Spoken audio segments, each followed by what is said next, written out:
Hey, what's up, everybody? This is Joel from Static ATX Records coming at you again. Um, we're gonna give this a few minutes for some people to trickle in. How's everybody doing? Looks like we've got a few people here already. Let's see.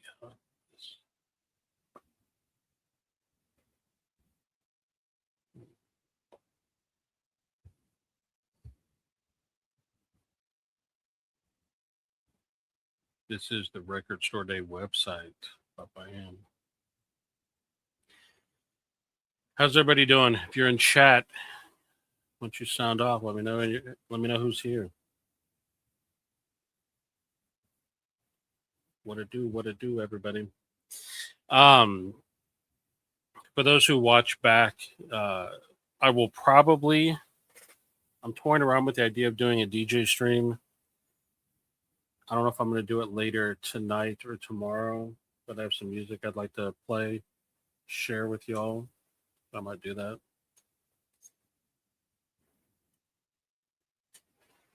We'll just kind of shoot the shit a little bit here while we wait for people to trickle in.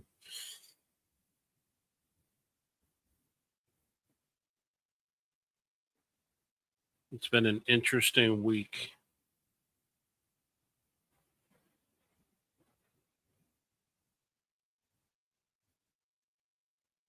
Hey, what's up, Hirant? At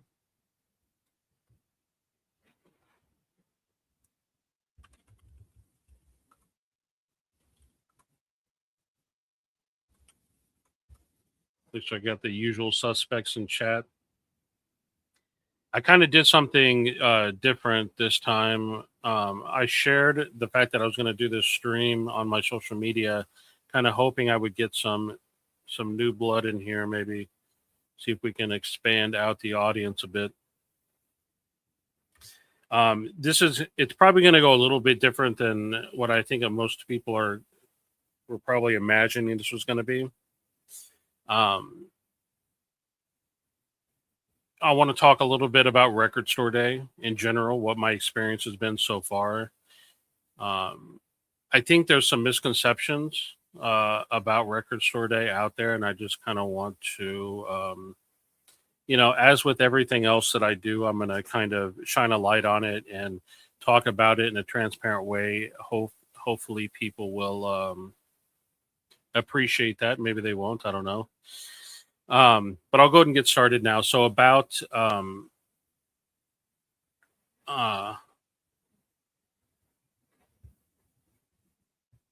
we got some. I did not. So technically, I didn't close the store today. If you're local here and you came by and I wasn't there, there's a lot of stuff going on today. I had to take a couple trips to the post office. Some of you in chat may know Dr. Johnny Fever. Johnny Fever. He came into town, and so he was hanging out for a while. And then Johnny Fever, myself, and Jason Rojas went out and had some dinner and talked about music and whatnot. So it's kind of a weird day. I was there for several hours, but I left early to go have some dinner with the guys, and so I wasn't there the entire time, unfortunately. Hope this isn't all about RSD and Kenny G.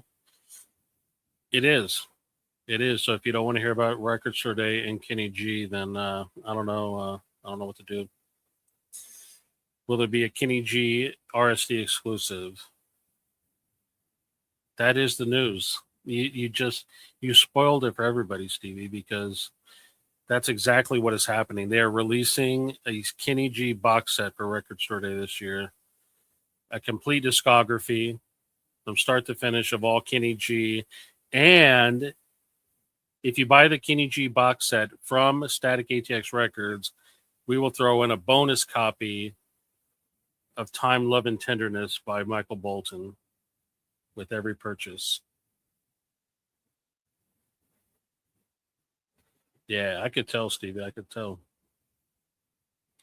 Oh yeah, we got the saxophone. What is the best Kenny G album? Stevie, you're asking the wrong question. Okay, they're all the best Kenny G album.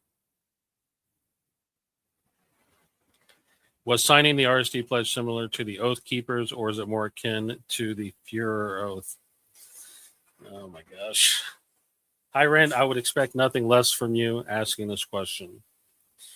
So we'll get to the AMA portion here in a bit, but I want to talk a little bit about about what's going on.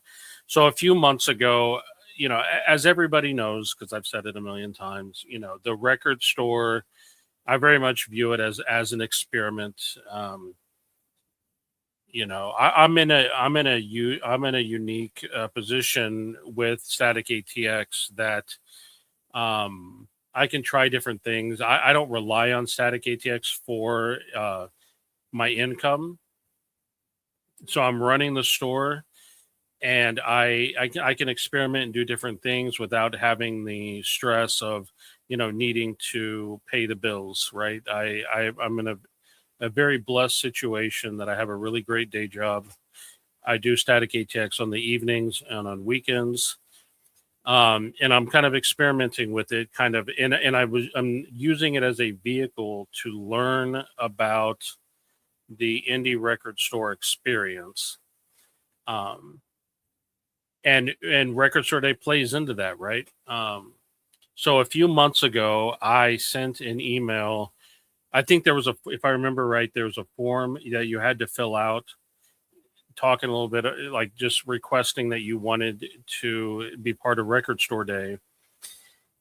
And I think they collect those during the off months, and then they process them a little bit before the actual Record Store Day holiday, which is right about now, right? So I got an email maybe about a week ago, something like that.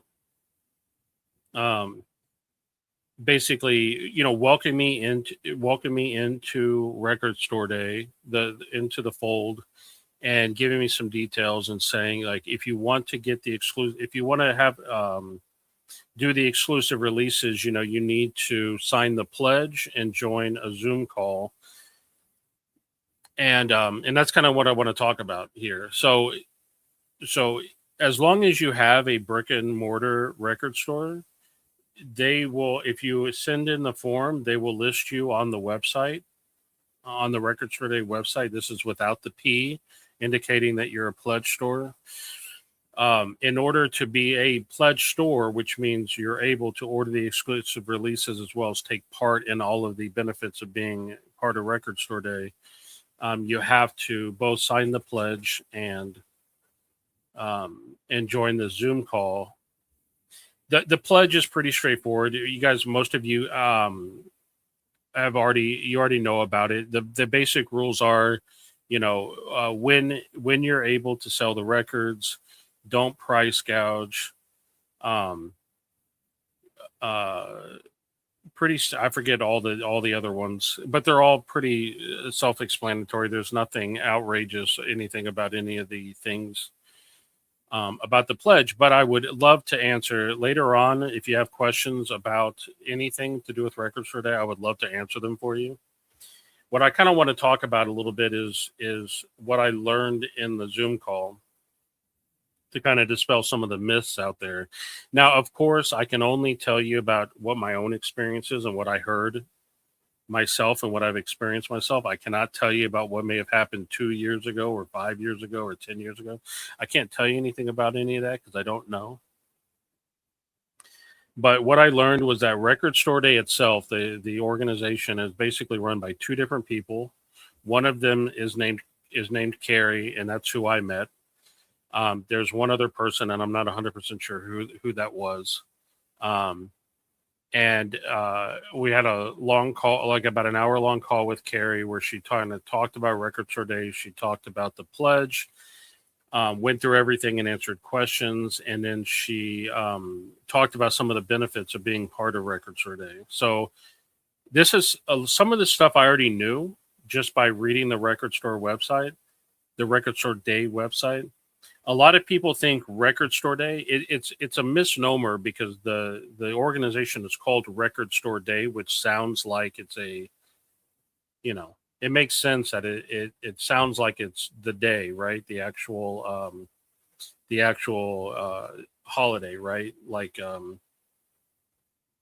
it sounds like it's April 18th, 2026, which is Record Store Day, and it sounds like that's all it is, but it's actually more than Record Store Day. It's more than just the day itself, right?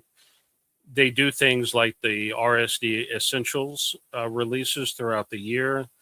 They also provide support for record stores, meaning they help them with listening parties, with introducing you to distributors, kind of facilitating that relationship, providing support for you.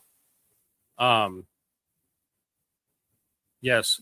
I to answer Stevie, yes, that is who it is, and I did speak with her. Yes. Um, um, and this is kind of the point, right? The point is that the whole purpose behind Record Store Day, it's not about vinyl records or CDs or a day or exclusive releases or anything else like that. It's an organization that was put together for the purposes of supporting independent record stores and supporting everything that they need to be successful. That's the point of it. So there's, like she said, there were like 1,600 record stores in the world that are Record Store Day pledged stores, and that's a lot of stores, right? So that's a lot of connections that a record store owner or manager can connect with in order to, you know, get tips and tricks and whatnot. Um, and I met with several different record store owners that were on the call as well, and you learn that there's all different kinds of record stores, right? So it was all pretty interesting to me. Um,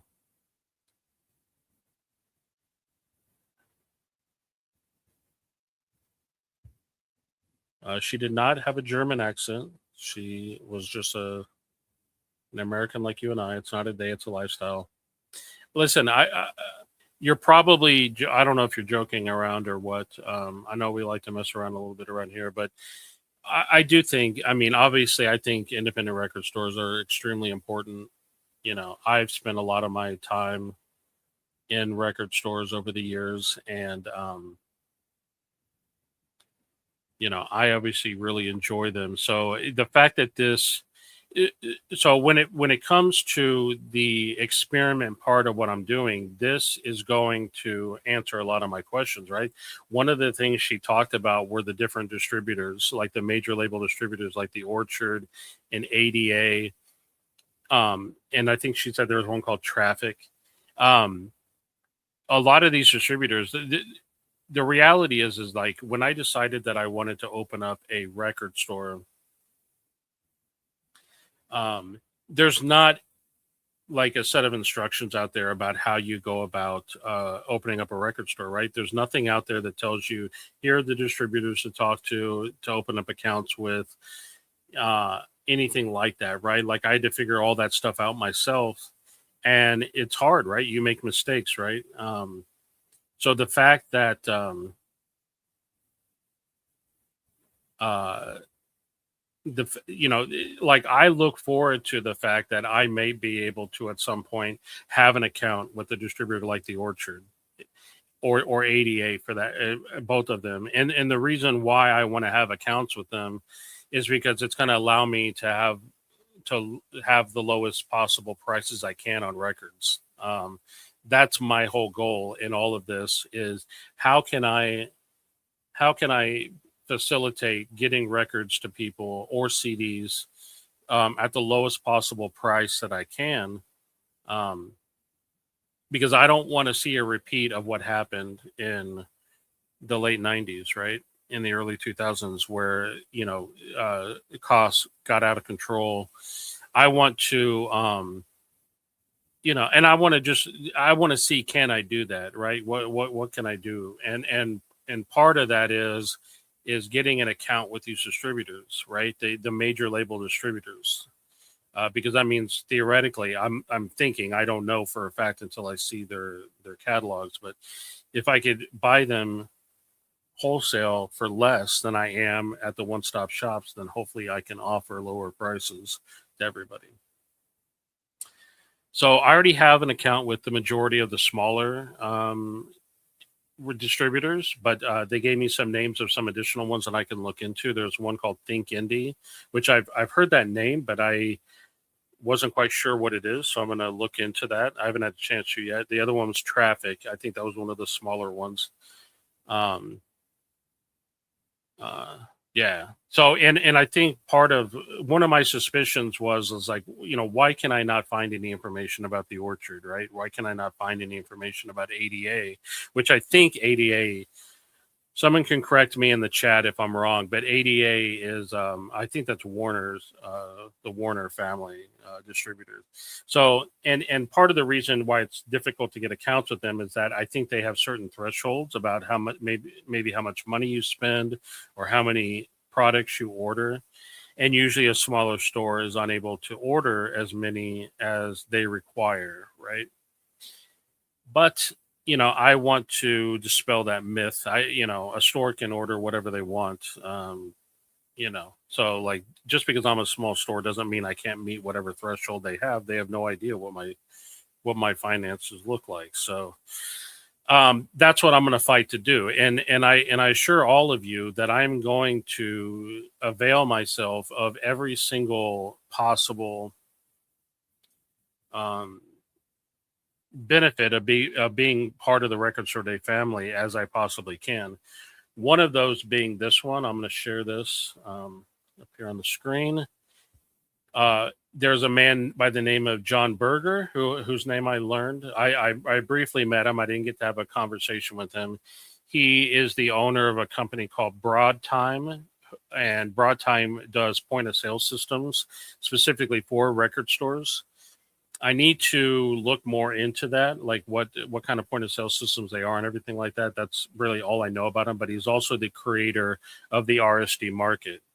I don't know if any of you in chat have ever used it. I had heard about it, but I had never actually come to the website and looked at it. But it's basically, it's exactly what it sounds like. It's a marketplace for albums, but it only allows brick and mortar. Well, it only allows Record Store Day pledge stores to be able to add records here. So if you were to click on an album, like here's Offspring,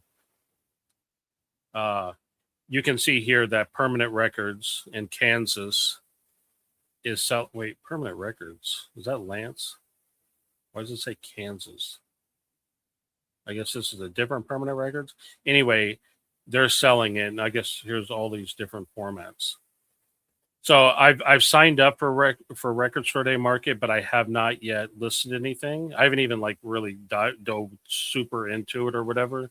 But it's a marketplace that they put together that allows stores to list records, right? So it's interesting, right? It's no Discogs or anything yet, but they obviously have to build it up. The other thing is that there's a organization called the Department of Record Stores, and I think this is I don't have all the information yet, but I think this is the group of record stores that maybe are heavily involved with Record Store Day. So you'll recognize some of these. There's Bull Moose and Down in the Valley, Gallery of Sound, Josie Records in Dallas, Lilliput, Mobius, Reckless, Silver Platters, the Soundgarden. I'll put links to these in the chat so you can look at them later. I didn't get a chance to ask questions like how does one get in, can we get added to the Department of Records? These are things. I still have a lot of questions that I don't have answers to. Let me put RSD market link here. But I know this is involved. This is involved with the Record Store Day folks. And what else? What else did I learn? Yeah, just it's going to be interesting to get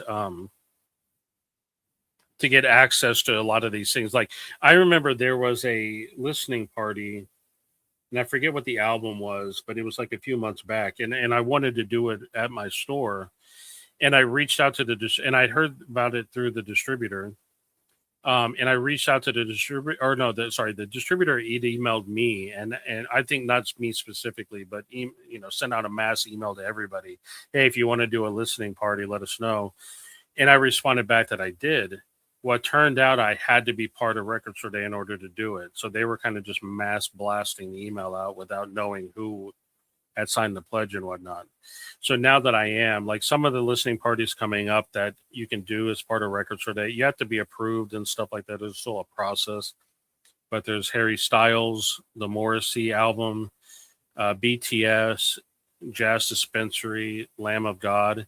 Now, none of those are particularly that interesting to me for my store. Although, like, it's not just about me; it's about the customers. So, like, I think I put in to try to be part of the Harry Styles one. I don't know if they'll choose me or whatever, but we'll see. But it's still interesting. It's a way to provide, to help your customers get what they want. Let me just try to answer some of these questions. Sorry, let me figure out where I'm at in the chat here. I did speak with her. Did I talk with Bruno Mars? I did not talk with Bruno Mars, no.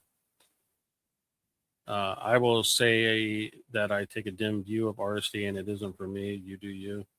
Yeah. So here's the thing. Like, I'll just quickly say this about me. Like, even if okay. So I'm going to say something about this and relate it back to one of the things I heard on this call, which was that if you are a Record Store Day pledge store, do you have to carry the exclusive releases? And the answer to that question was no, you do not have to carry them.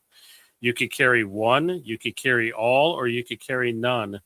It doesn't, Record Store Day does not police that. They don't require you to buy anything. In fact, all Record Store Day does, how it works is, once you're a Record Store Day pledge store, you can think of Record Store Day as kind of vetting the fact that I have a brick and mortar store and then I'm coming to this in an honest way, right? What they do then is the two main distributors for Record Store Day releases, at least for all the major label stuff, are Alliance and AMS. And if you watch my stream, you'll know that I've talked about Alliance and AMS in the past. They are the two biggest one-stop shops, at least here in America. I think worldwide, but don't quote me on that. Definitely in America. But occasionally the smaller distributors have Record Store Day titles as well, like Red Eye, MBD, etc. And so what Record Store Day does is they will send an email to those distributors or communicate with them in some way to let them know, like, hey, Static ATX is now a pledge store, and all that does now is that allows me to order Record Store Day titles from those distributors. So Record Store Day, I don't think is going to have any idea what I order, how much of it I order. The distributor will, but I don't think Record Store Day will. And even if they did, they've indicated to me that it's not a concern to them. Like, they don't care what I'm ordering or how much of it I'm ordering. They want you to take advantage of the programs that they offer, like the listening parties and all of that, but it's not something that's required of you. You know what I mean? You can do as little or as much as you want, just depending on your specific situations. You know what I mean? And even though Static ATX we are a small store, a small indie record store here in Liberty Hill, there were some stores on the call that were even smaller than my store, right? In smaller towns, smaller square footage, smaller inventory, and there were there was a store on that call that had been around, 20 years, so it's all shapes, all sizes.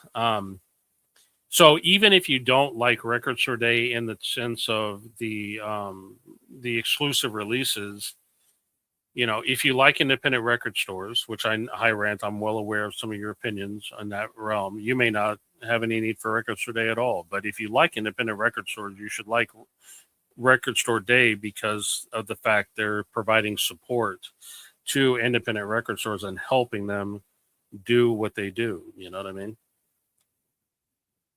So Nate, I got a shop idea. It's like half Static ATX Records, half McCamey Manor. Would I be able to join RSD? I don't know what McCamey Manor is, but the reality is, like, if you have a brick and mortar store and you carry music, then you can join Record Store Day. McCamey Manor says it's a haunted house in Tennessee.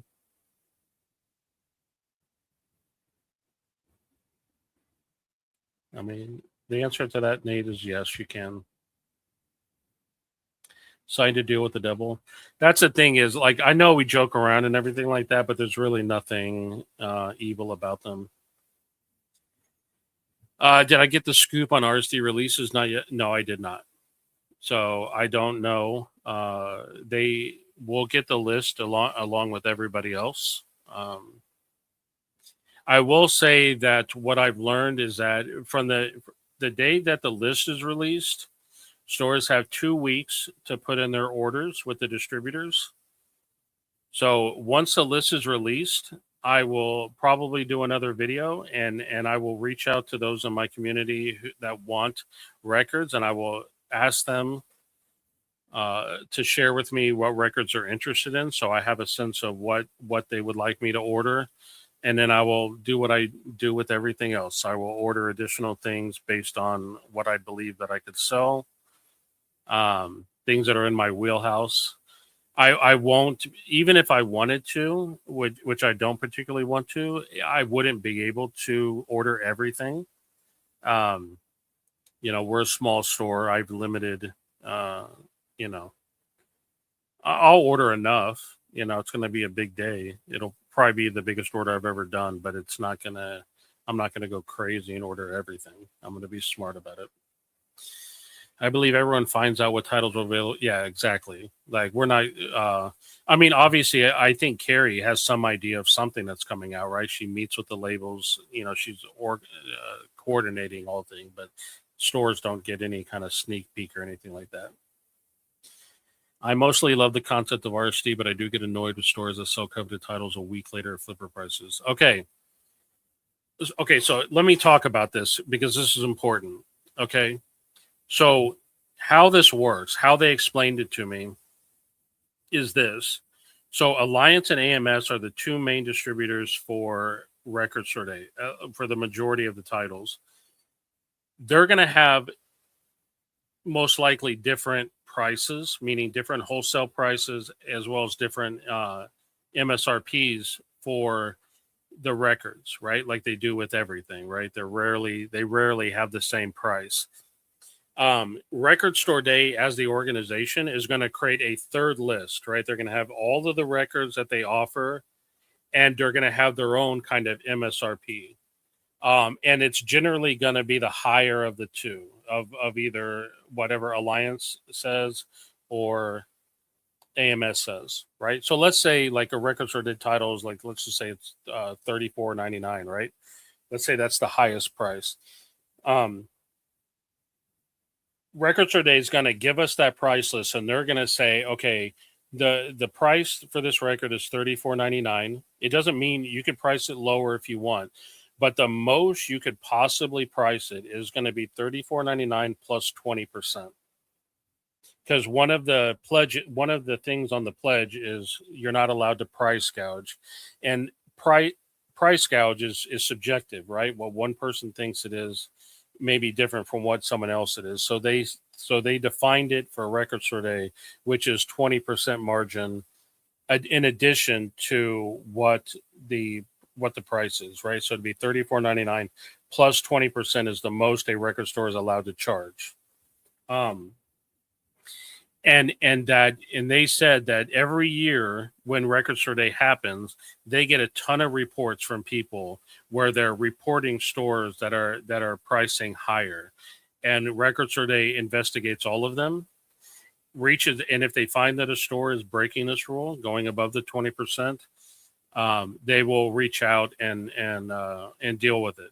Now, but 20% is pretty high, right? So let's I'm gonna do some math here.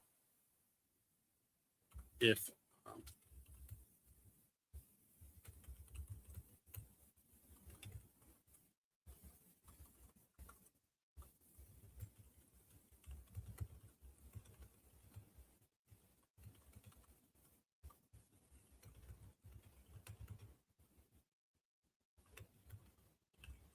so if you have a record that's 34.99, the maximum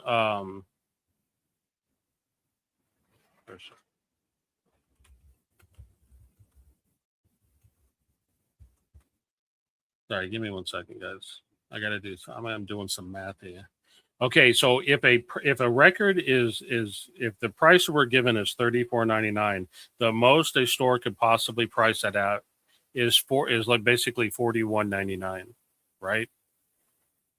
If a store is caught pricing it higher than that, then it's considered price gouging.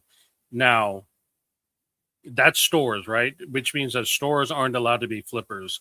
The other thing that is part of the pledge is that stores are not allowed to sell record store day titles on any of their private accounts. Meaning, like if I buy a record, I can only sell it on an account that is branded by Static ATX. Meaning, like my Discogs account that says Static ATX or whatever, right? If you suspect someone of selling it on their private account, you can report them, and Record Store Day will look into it, right? And Record Store Day will have additional information that you may not be privy to determine that that's the case.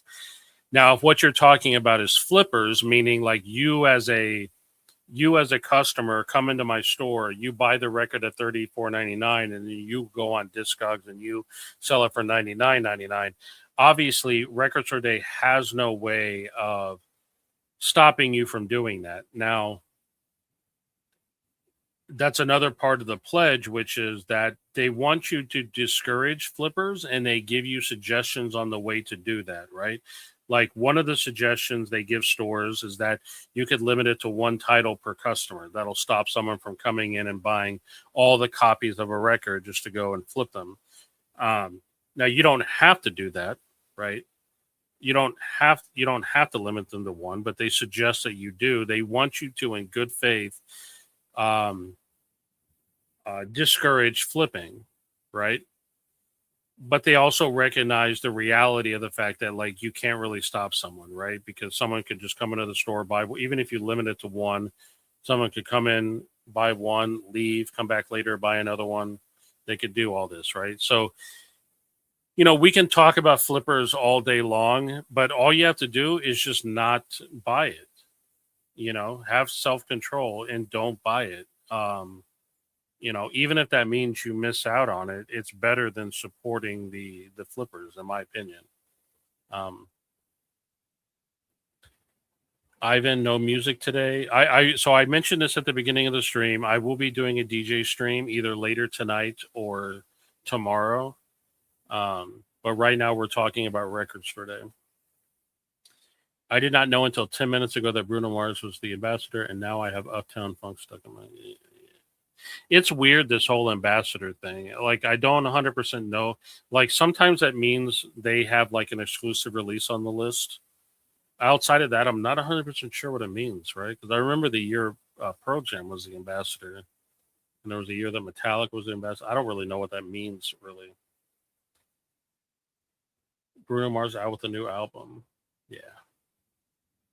Do you feel like having stores order RC titles that don't sell and not be able to return them is supporting local records? Okay. So I've spoken about this. To me, this question doesn't really have anything to do with Record Store Day. It has to do with just generally the relationship between stores and distributors. I've already gone out on record. I've made videos and I've talked about it numerous times that I think distributors should re, should institute a return allowance for record stores to return vinyl, unsold vinyl. I think, to me, that would be and it's not just about, to me, that would make a much healthier market. for records in general. Um, but it's up to like, to me, I want to fight for that, and that's still something I am going to use Records Today resources to fight that. Meaning, because the other part is Records Today does a yearly um, convention in New Orleans where a bunch of record store owners come down and join, and there should be distributors there as well. I plan on going. I'm going to try my damnedest to be able to go.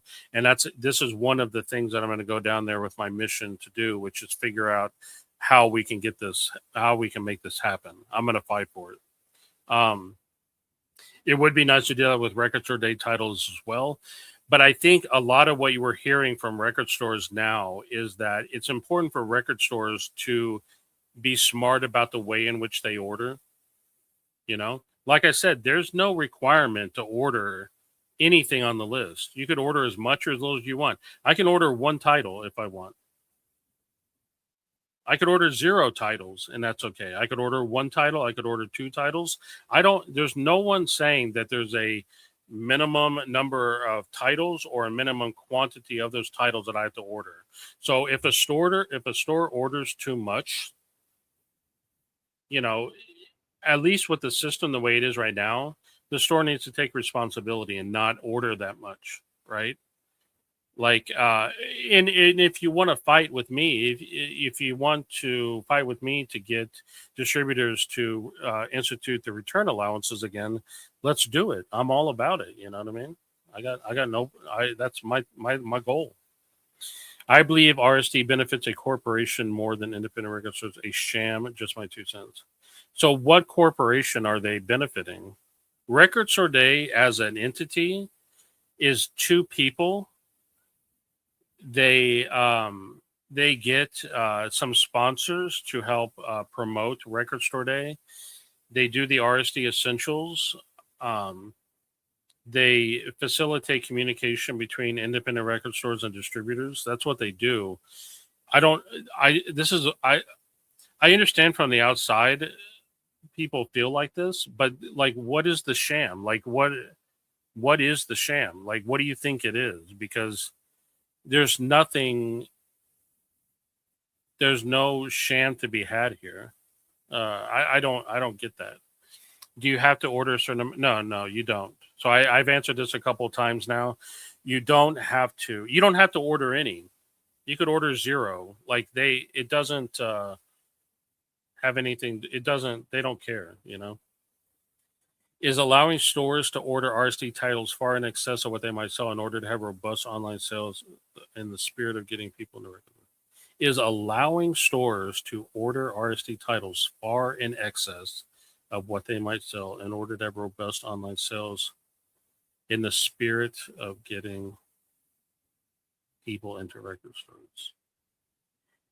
Okay, but how would you? Okay, I think I see what you're saying, but how would you police that as Record Store Day? Again, Record Store Day, the entity, doesn't have any control over any of this.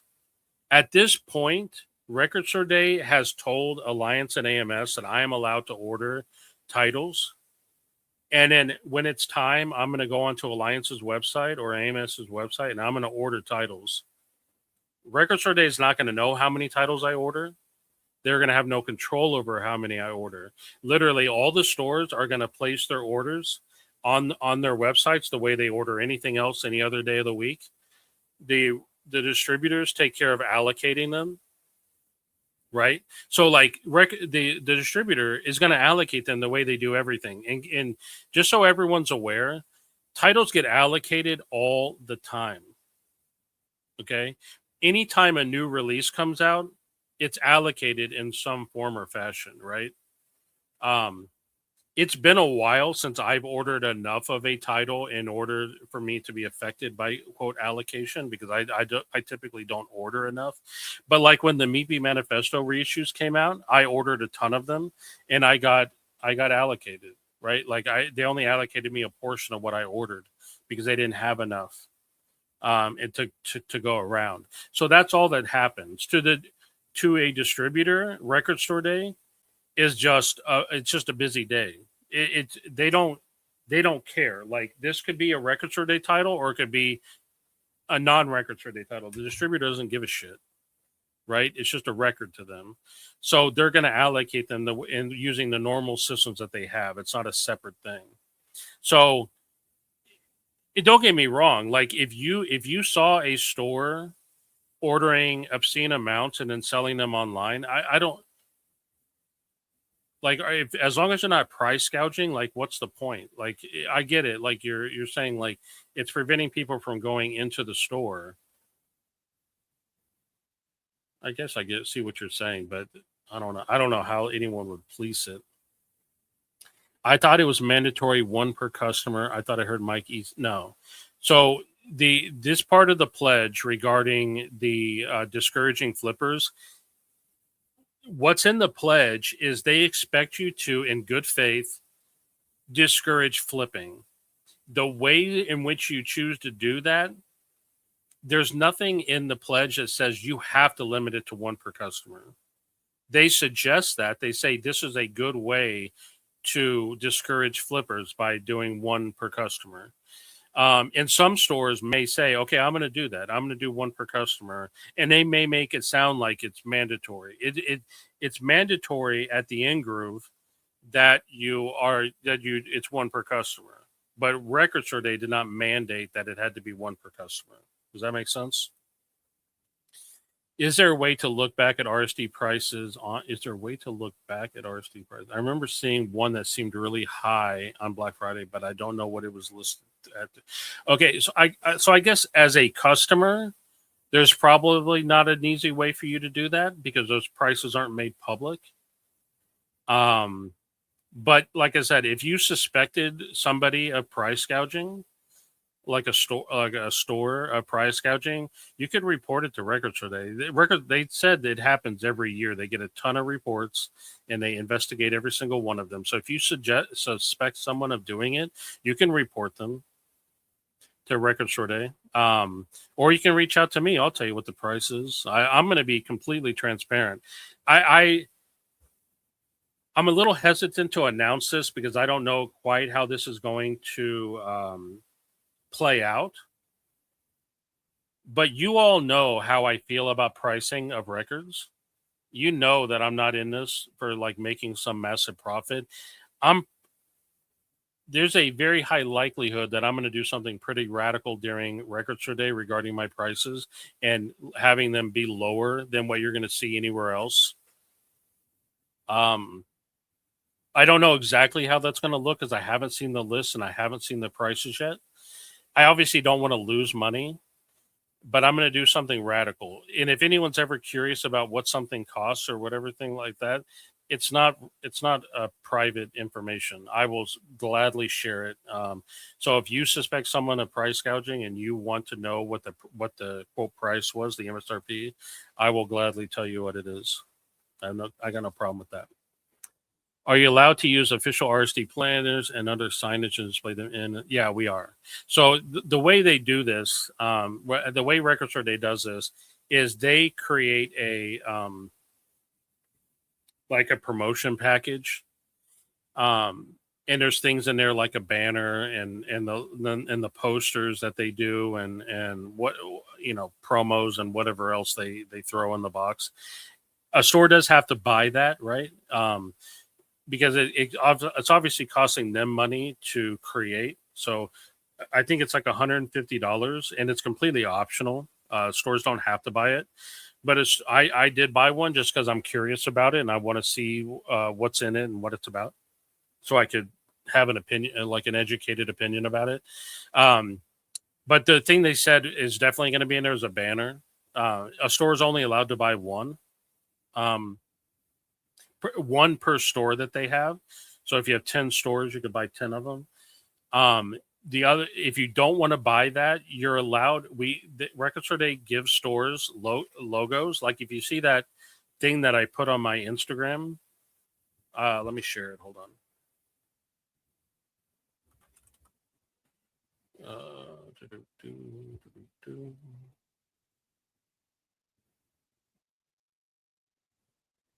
Okay, so this right here, This is one of the social media um, images they gave us. They gave us a whole, like I have a folder of them of different sizes and stuff. They also gave us access to just their logo. I haven't looked at it yet to tell you what it looks like, but I have one that's just a logo without the colors and everything like that. And if you want to create your own promotional material, like whether it's a flyer or a T-shirt or a I don't know, whatever you want to do, all you have to do is send it to Record Store Day for approval, and then they'll let you do it. And the only and the reason that they, and it makes sense why they have to approve it, is because like if you have a sponsor for your store, they just want to make sure it's not going to conflict with their sponsors. Meaning, like they don't care. Like if you have a sponsor for your store, they support that. They just want to make sure that the thing that you're going to create isn't going to give the impression that that sponsor is sponsoring Record Store Day, because Record Store Day has their own sponsors.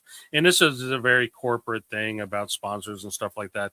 But like basically, there was a guy on the call who said, like, what I want to do is I want to make a poster, right? Like I want to take this artwork and print out a poster and hang it around town, because he has a small town and it's like a big deal when they do something like this. And they said, yeah, just let us know what you're planning on doing, we'll prove it, and then you're free to do what you want. um they're just controlling it because it is their prop, right? Technically it is their IP, so they just want to make sure you're using it in a way that is in line with what they're doing. But yes, you are allowed to do that. Great point. So you agree? So I mean, did I answer the high rants point? Did anyone have any follow up questions to this? Did I answer it in a way that satisfies the chat?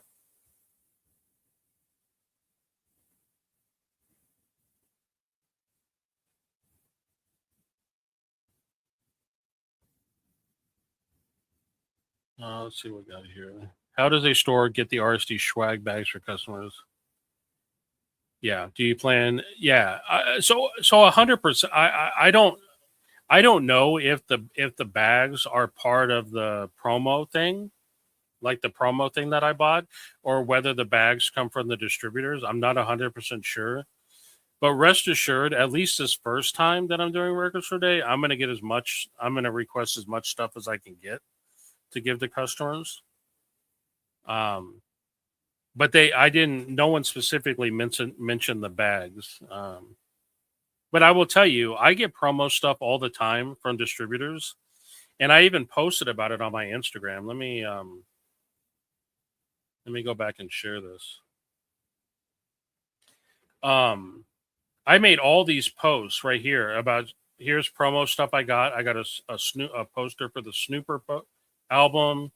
I got this Descendants bumper sticker from ORG. I got these MF Doom slip mats.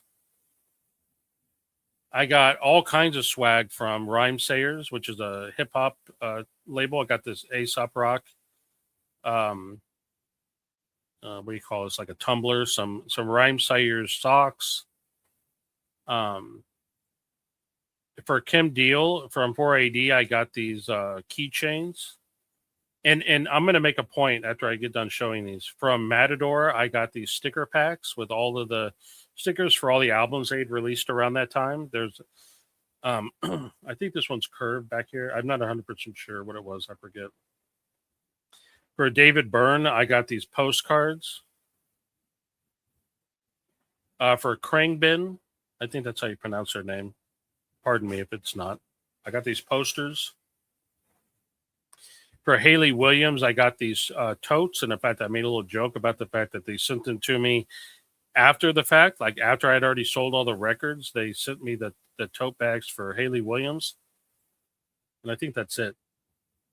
But the point that I want to make about the promo stuff is that I get promo stuff all the time. It's there in the store.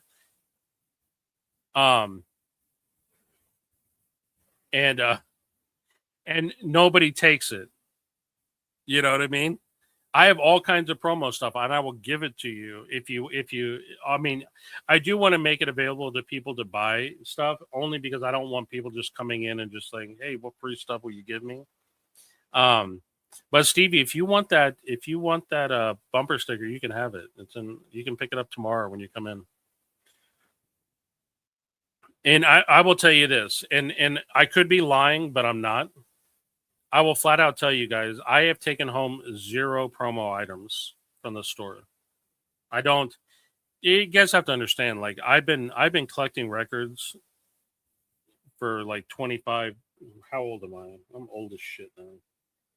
I have so much promo shit around my house of like things that I've gotten from record stores in the past that I'm kind of over promo stuff. Like it doesn't like the MF Doom slip mat is kind of cool, but like I'm not gonna take that home because like what the hell am I gonna do with it? Like I have slip mats. Here's an Veneer slip mat if you want it. I have slip mats coming out my fucking eyeballs. You know what I mean? I don't have any need for this stuff for the promo stuff. So I use it to make people happy. Hey, come into the store, you get some promo stuff. Thoughts on having a food truck parked outside? Okay, Stevie. So like listen, I'm not getting into the details right now, sir, but I do plan on having a massive party for Record Store Day. Um, there may or may not be a food truck involved in that. Um, but I plan on doing a big party for Record Store Day. So I'll have the exclusive releases. I do plan. Oh, and the other thing is, what's part of the pledge is what time you're allowed to be open. There's a. If you ever wondered why don't stores just open up at midnight, there's a earliest time you're allowed to be open, and I'm going to open up at the earliest possible time, which is 7 a.m. Central Time. Uh, I don't think you're going to need. How I'm going to do the system, I'm not quite sure yet. I want it to be fair for everybody. I'm going to try to make sure everyone gets the records they want without needing to like, uh, stress out about waiting in a line and whatnot. But it'll be cool. You want a static? Okay, well, you can make one if you want. Don't blow the secret plan. I know, dude. I mean, what am I going to do? Stevie's over here putting me on blast on the Mexican food trucks would be legit. Mexican tacos. Wait, what's a non-Mexican taco? Anyway, we do have some cool food truck places in Liberty Hill. So who knows? You know, I'm gonna I'm gonna do this up proper because I think it's gonna be a fun time. Um, is there a static ATX branded anti-static version? Now you're thinking. I'm telling you, I need to hire all of chat as my marketing department. You guys come up with the fire ideas. The fire ideas.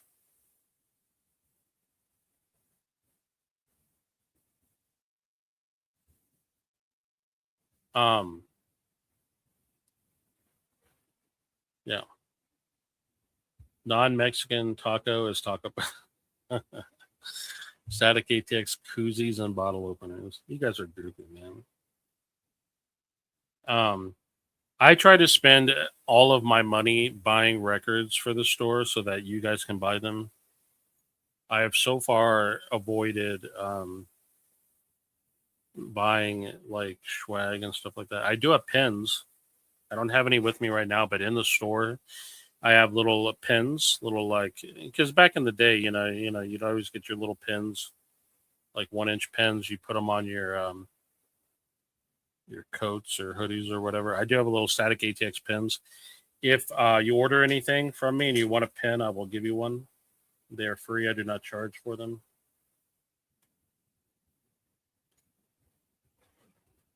Um,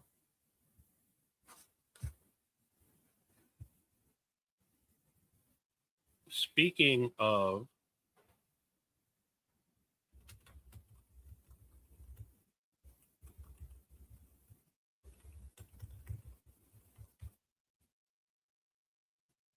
oh, that's right.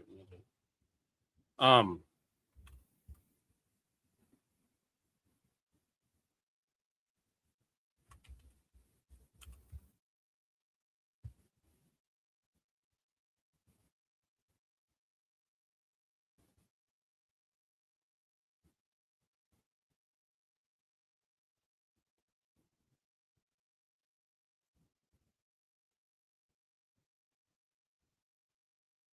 Do we have any other questions in chat about this? Um,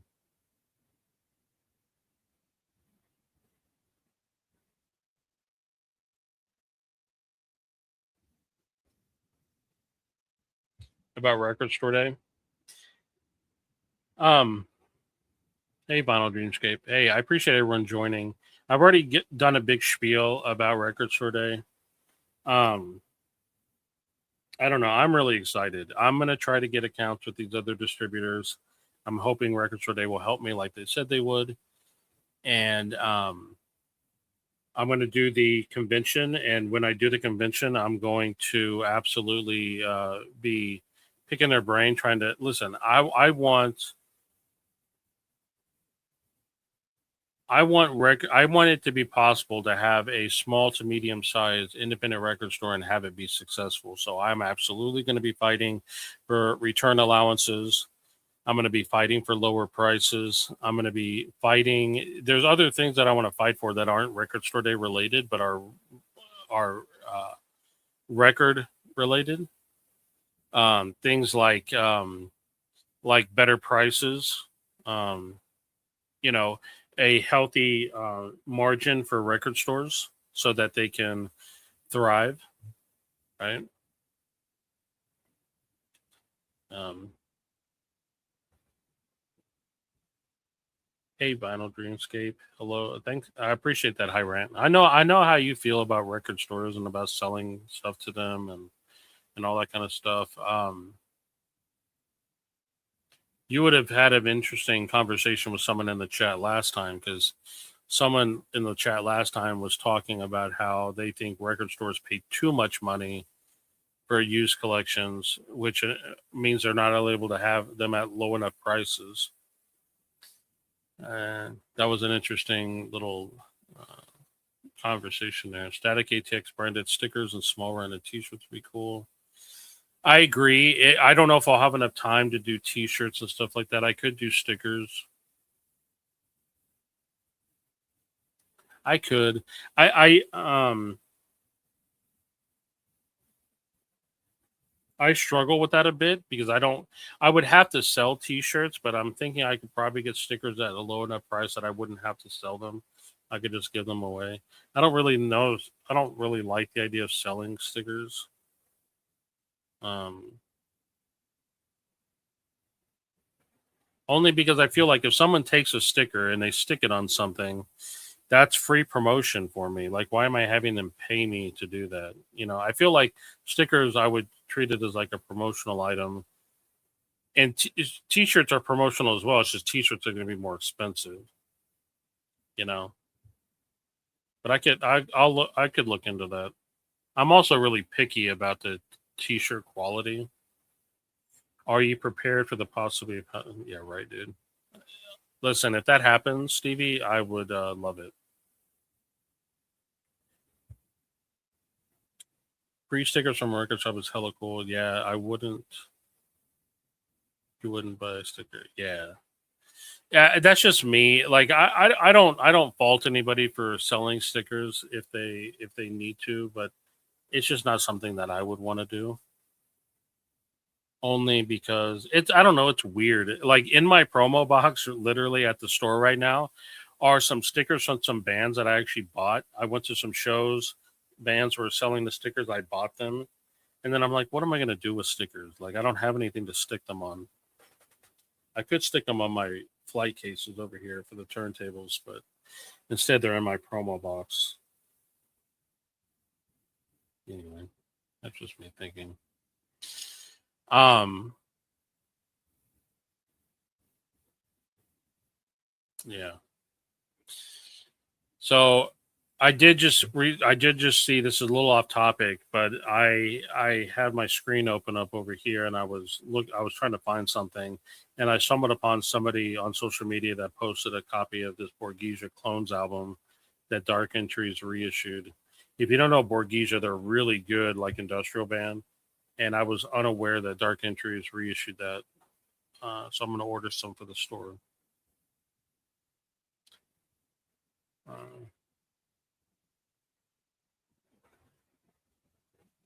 I don't know why I'm telling you, why I'm sharing this with y'all, except for the fact that I just share way too much. Yeah, if you ever do T-shirts, would be nice. I would. You make sure that, yeah, I'm very picky about this. So I actually do have a static ATX T-shirt. I bought one from a T-shirt manufacturer. This was a while ago. I have it in the other room. It's in my closet. But I ended up not being a huge fan of their sizes. Right, I bought the shirt in the size that I wear, and then when I wore it, I just didn't feel super comfortable in it. I like shirts that are a little longer, not like super long, not like where they're basically dresses, but I like them to be a little bit longer. Um, and they weren't.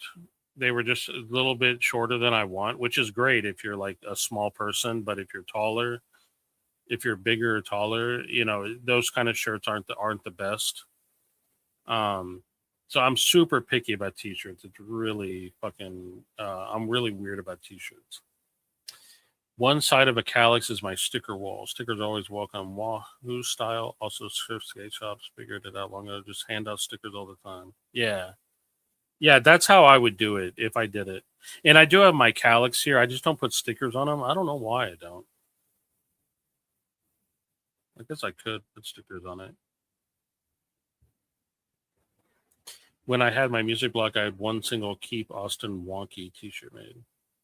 Yeah, so I do have like my one static ATX shirt. I don't know. At some point, I may do the t-shirt thing. As with most of my streams, I'm seeing people come in and come in and leave, come in and leave. Like no one's, it's all the tried and trues that are sticking around. Let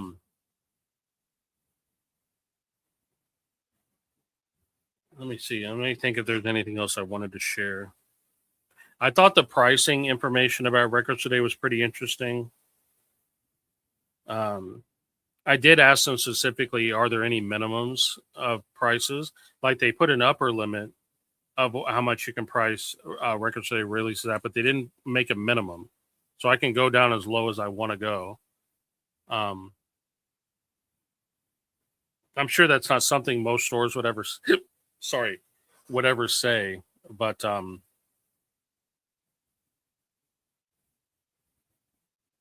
that's what I'm saying. I am very pleased to announce. So I mentioned before, Johnny Fever came to the store today, and he bought a copy of Everything But the Girl's Amplified Heart album. That is one of my top 10 favorite albums of all time. And he's the first guy or the first person, period, to buy that album from the store. And I didn't even prompt him to do it. He did it of his own free will, which makes it even better. If you have not heard Amplified Heart, I highly recommend checking out that album. It is a kind of an acoustic singer-songwriter-y type of album. It's an album everyone knows the song Missing, right? You've heard it. You probably heard the Todd Terry remix. It's an iconic dance song, but the rest of the album doesn't really sound like that. It's just such a great album. It's just really good songs. Tracy Thorn and Ben Watt make an incredible duo, and that's definitely my favorite album. So I was very. Oh, and the other thing that he bought was Annie Medusa by Annie Lennox. That's my third favorite, either second or third favorite Annie Lennox album, with Annie Lennox being an absolute goddess and one of my all-time favorite singers. That's a great album. In fact, he cleaned me out of my Annie Lennox, so I had to do a restock order of my Annie Lennox. I just have Diva in stock right now, but I have Songs of Mass Destruction. I have more Medusa coming. I have some more Everything But the Girl coming. I have some more. What else? I forget. I ordered a bunch of stuff today. Stevie, if you have more questions, you want to let out secret, that's fine. I'm just teasing you about the stuff with the food truck. If you have questions, you can ask them. I do have one of these. I don't want to throw it away. This is the inner sleeve to Standing on the Beach. or staring at the beach, rather. No, staring at the sea. I'm an idiot. I am a Cure fan. You wouldn't know it by the fact that I don't remember the name of this album. But it's the inner sleeve. It's a in perfect condition inner sleeve of that album. It was mistakenly put into another record. I don't own this album. This came through the store. It was mistakenly put into another album, and I've been holding on to it because somewhere in the world there is somebody who has a copy of this album where the inner sleeve is either missing or torn up. And I'm afraid to let this go because I'm waiting to meet that Cure fan that has this album and needs the original inner sleeve. Let me put it up to the camera here.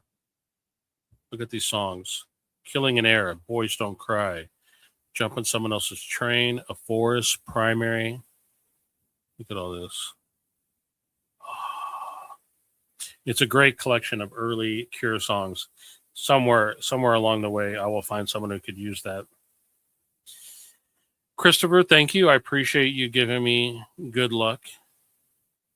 I hope people will come out and join me. The benefit of coming to Static ATX for Record Store Day over any other store is, one, I'm a smaller store. There'll be less people there. More likely you can get your record that you want and leave without long lines and stuff like that. I'm going to just tell me what you're interested in. Let me know. So Record Store Day, you can't do pre-orders and you can't like reserve records for people. But if you tell me you're interested in a title, I will make sure I order some copies of that title. Chances are I'm going to, tally up how much of every record people say. I'll have my own records that I'm going to get for the store as well. So I will do my best to get everything everybody wants. And then I will also, there's no rule against telling you whether or not I have a record. I know some stores don't like doing that. I'll confirm, but there's nothing in the pledge that says I can't answer someone's question about whether or not I will have a title. You'll have to wait until I actually get the titles, right? Where they come in, not last minute, but it's not like I'm not going to be having them for weeks, before Record Store Day or anything like that. But if I know what I'm getting and you ask me, I will tell you. I may not tell you how many quantity I'm getting just because I want it to be fair, but I will share it. I'll be as transparent as I can. Aside from possibly having food vendors, any thoughts on live bands or DJs? So probably not live bands because I don't have a good setup for that right now, but DJs, yes.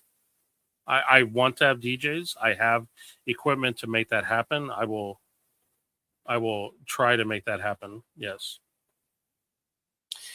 Do you think you'll be at a disadvantage on RSD since you aren't part of a cluster of stores where people rush from one to another to try to find a particular title? I don't know. I don't really think like that.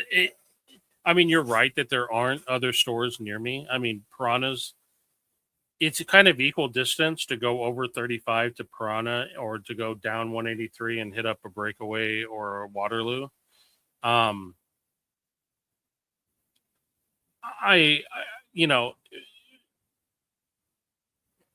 don't really think of it as like advantage or disadvantage. I think if you are in my area, right? If you're in Cedar Park, Leander, Georgetown, or any of the towns north of here or east of here, like Bertram, I think you would be, or not east, west of here. You would be, you should hopefully come to my store so you won't have to worry about going into Austin. So I don't know. Like on one hand, yes, like someone probably won't easily be able to like wait at Waterloo and then go to my store next. They could go to Waterloo if they live up here first and then hit my store up on the way home and see if I have something they didn't have. I don't know. People are going to do what they're going to do. But I don't really think of it as advantage or disadvantage. You know what I mean? I'm not treating this as like a big payday that I'm going to have or something like that. So, I'm not really thinking of it in those terms. Stevie, I appreciate that. Yeah, I think Jason also volunteered. If you want to come up and help during Records Today, I'd love to have your help. Hey, Dagon. Um, I again, I'm a really transparent guy, and I talk too much, and I overshare. Um, Dagon, I'll tell you that somebody reached out to me and told me that they read a comment that I made on the stream the other night with Nate, thinking that I was saying something disparaging about Canada. Um, but that's not what I was doing. Like, so you had, I don't know why I asked this question. There must have been something was being talked about in chat, but I had asked if you were near Ontario, and you had said no, you're in Vancouver. So I said that's a hell no, meaning like Vancouver's not near Ontario, right? Because Vancouver's waiver on the west side, and Ontario's more in the middle, kind of on the east side. So I just meant like, no, you're not near Ontario. Now I have no recollection of why I was asking about Ontario. It must have been something that Nate said or something. I don't remember why I asked that, but I have nothing against Canada. I'm a huge Neil Young fan, and Neil Young's from Canada. I mean, not that that has anything to do with it. I'm not. I don't dislike any country, including the U.S. Um, yeah, you guys like. I'm pretty open. Like you guys kind of know what I dislike, right? Like I'm not a big fan of Morrissey. I'm not a big fan of Dave Matthews Band. I'm not a big fan of Collective Soul, and I'm not a huge fan of some aspects of the distribution system for indie record stores. You know what I mean? That's kind of it. But I don't hate any of that stuff. I just kind of don't favor it or whatever. I appreciate that, Stevie. Nobody should be talking shit about our 51st state. It's the gateway to Greenland. Okay.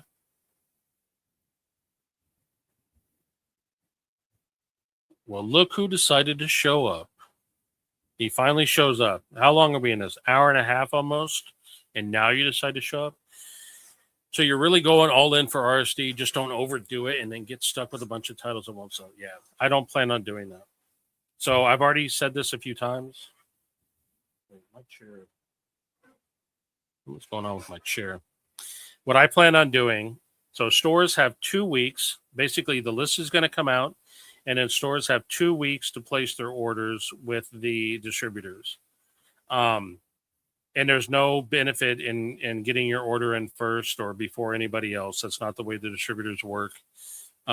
It's not a first come first serve thing with the distributors. So as soon as the list comes out, I'm going to I'll put a message out on social media. I'll probably do a video, and I'll say, hey, listen, if you plan on coming to Static ATX for Record Store Day, let me know what you're interested in.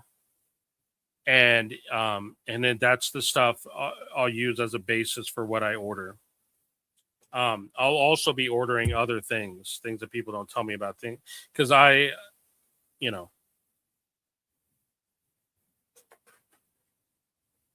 sorry, my throat was getting dry. I consider myself to be a pretty decent, buyer for record stores, so I know what I'm going to be able to sell, right? So I'm gonna, in addition to what other people ask me to carry for records today, I will also be making my own judgment about what I carry. And I'll make sure I get the proper amount of quantity that I want. I do think that there's going to be another call with the Records Today folks where some experienced stores come on the call and kind of give us some tips about how to deal with the allocation and stuff. But yeah, there's no.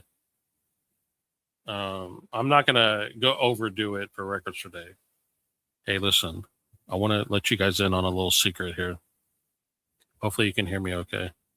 I don't want my wife to hear it. I've already kind of overdone it in general with the record store. If you could see the amount of overstock that I have, you'll know that I've kind of already overdone it. So that ship has sailed. It would be rad if you and Jason both did a DJ set on Records Today. Yeah, we'll see. We'll see. I'm gonna invite some other friends of mine to do stuff. We'll see what I can make happen. So you dislike Collective Soul. I didn't think anyone could ever have such strong feelings either way for the band. That's funny.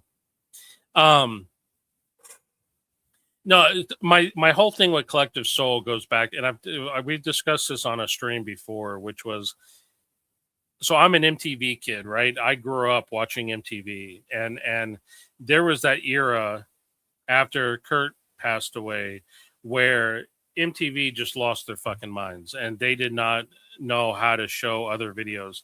They showed that Collective Soul Shine video like every 5 minutes. They showed things like Depeche Mode's "I Feel You" video. What were the other? Counting Crows, Mr. Jones. Like in that period of time, those videos that they just came to death and would not stop showing.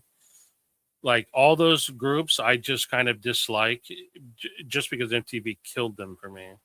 Like even if I ever had a chance of maybe liking Collective Soul, like they're not horrible. I mean, there's not, they're not. Anyway, I don't want to talk shit about Collective Soul, but like even if I ever wanted to have a chance of maybe liking them, they killed it. Like I do not ever want to hear that Shine song ever again. And luckily I haven't heard it in a long time, and I'm very happy about that. Hopefully they'll have some cool titles for RSD being your first time. Yeah, I hope so. Here's the reality, right? They always have some cool titles. I'm sorry, there's not been a single. Here's something you guys probably don't know about me. I've been going to RSD since the very beginning. The very first record store day I went to every single record store day. I've been to cassette store day when they did it. I've been to all of them. Okay. In this last RSD for Black Friday was the very first record store day in which I didn't line up at a record store because I had my own record store. That was the only time I didn't line up, but I closed my store early to go down and pick up, or no, did someone bring me a copy? Somehow I got a copy of the Thievery Corporation. I can't remember. I think someone brought it for me. But I've been going to record store day since the very beginning, and since the very beginning, I've been talking about the reason I'm here, the reason I'm lining up, the reason I go to record store day the reason I go to a record store on record store day is because I want to support the culture of record stores. I don't go just to get exclusive releases. Sometimes I buy some, sometimes I don't. But I always go, and I wait in the line because I like waiting in the line. I get in there, I pick up records, I pick up CDs, I pick up whatever I feel like picking up on that particular time, and I leave. I've never once flipped. It doesn't even occur to me to flip because I don't know. I just think flipping is lame. It's just, so music is sacred to me. It's sacred to me. Music is important. Music is what happens when the universe is in harmony. And I know we need money, to buy things and all of that. But like, I try to keep money out of music as much as I possibly can, because music, I don't know, dude. I have like weird, complicated feelings about all this.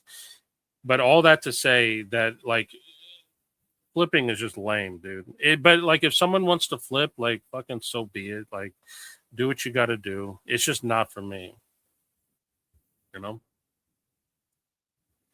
Heavy lives in my head, rent free for good reason. NHL 2001 intro. Oh, really? They played that Heavy song. Right on. Yeah. So what that song is for me, Decoy, is "Worst Comes to Worst" by Dilated Peoples. It's a hip hop song. Well, first of all, I do love Dilated Peoples, but there was an NBA title. I forget what year it was. They use "Worst Comes to Worst" as their intro. So all the time I was hearing it, and it's a great song. But it's one of those things I still associate. I associate that song even though it's on the regular album, and I love the album. But anyway, I don't know why I'm sharing that. Speaking of Depeche Mode, I am going to bring you some Depeche Mode 12-inch singles tomorrow, as well as Madonna and George Michael and some other good stuff. Cool. I do. I'm a huge fan of Madonna. I love Madonna. In fact, check this out. Hold on, let me go get this.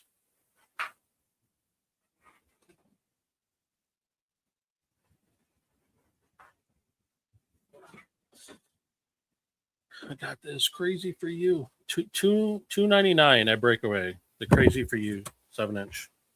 And I bought this because I love the picture sleeve. So this is off the Vision Quest soundtrack. Crazy for You. I love this song, dude. And this picture sleeve, love it. Love it. And I do like George Michael. I Feel You as a jam. Here's the thing, like I couldn't stand it back then. I just don't want to hear the same song like 100 times a day.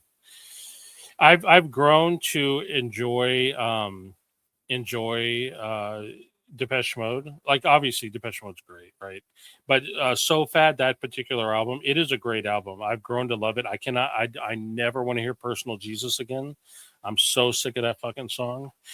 I Feel You second in my list of Depeche Mode songs I never want to hear again. But it's weird because I can hear World in My Eyes and Enjoy the Silence. I can hear those songs like a million times. Never Let Me Down Again. Almost any other Depeche Mode song, you could play it and I will love it. But Personal Jesus, I Feel You, I just don't want to ever hear them again. Hey, I appreciate that high rant. Hey, but here's the thing, like I want to just appreciate it and then just fucking shut up and not say anything and just take it in. But I have to recognize the fact that um like it is a unique position I'm in, right? There are record stores out there where the owners like that's all they do, right? That's their entire business. They count on record store day, to be a big sales day. And I don't want to hate on them because that's how they make their living. I'm just lucky that I don't have to rely on the store to make a living, right? That allows me to take liberties and make different decisions about what I do. Um, you know what I mean? Anyway, it doesn't matter. Um, Crazy for You. I love this song, dude. You're gonna bring Borderline? Oh yeah, dude. Madonna's great. Even though she looks kind of weird now. This whole thing that some people have of like not wanting to be old, like not wanting to show their age, so they start doing weird like plastic surgery and stuff. That's unfortunate, you know what I mean? Hey, so I appreciate everyone joining. We have about an hour before Nate's stream. What do you guys think? You want to keep talking here, or do you want me to do a little DJ set? I got this really cool. I had to get it on CD because it's not on vinyl, or at least they didn't have it on vinyl when I ordered it. Oh, I want to share this. Hold on, before we get into that. I want to share this. Let me share this. Share. Okay. And listen, I'm not shilling for my store. But so I want to talk about these two things right here. So On You Sound, or not On You Sound, Warp Records is doing a 20th anniversary of In a Space Out of Sound by Nightmares on Wax. Now they're doing this big box set thing. The coolest thing about the box set, I think, because all the box set is, it's the original album, which I have a copy of already, and it has the Adrian Sherwood remix. So I don't really need the box set. But the cool thing about the box set is that the actual box, there's going to be some artwork that folds out into looks like like a speaker stack, and I think that's probably going to look cool. I don't know if it's going to be cool enough for me to buy one for myself, but I will have this in the store. If you don't have the In the Space Out of Sound album, it's really good and I recommend it. And I recommend it. This Adrian Sherwood I'm really excited about. but that's what the box set is. Sorry, they're also doing the Adrian Sherwood version of the album as a standalone album. It's going to be on a different color. That's the other thing that's different about the box set. They're going to be in this version of the album is going to be on glow in the dark vinyl, which I'm not a big fan of. The glow in the dark vinyl, they can stop that. I don't. Yeah, I'm not into the glow in the dark vinyl. And this they're doing the Adrian Sherwood thing on this like neon yellow. It may glow in the dark too. Hell if I don't know. I didn't read too much into it. But the standalone one, they're doing it on this pink, which is going to match the artwork. This is going to be a great album. I'm just trying to imagine what Adrian Sherwood's going to do with Nightmares on Wax. I'm very excited about this. I don't care if you order it from me. Actually, I don't even care if you order it at all. You can stream it or whatever you want to do. I highly recommend you check this out. Check out the Nightmares on Wax is great. Okay. Let me see. I think I should have the majority of their albums. Yeah. So if you have never heard Car Boot Soul, I highly recommend you listening to this album. Smoker's Delight and Car Boot Soul are both amazing. I have Mind Elevation, Echo 45. I have Shout Out to Freedom. This one's a weird album, actually. It's a little different. And then here's the original. Wait, hold on. What is this?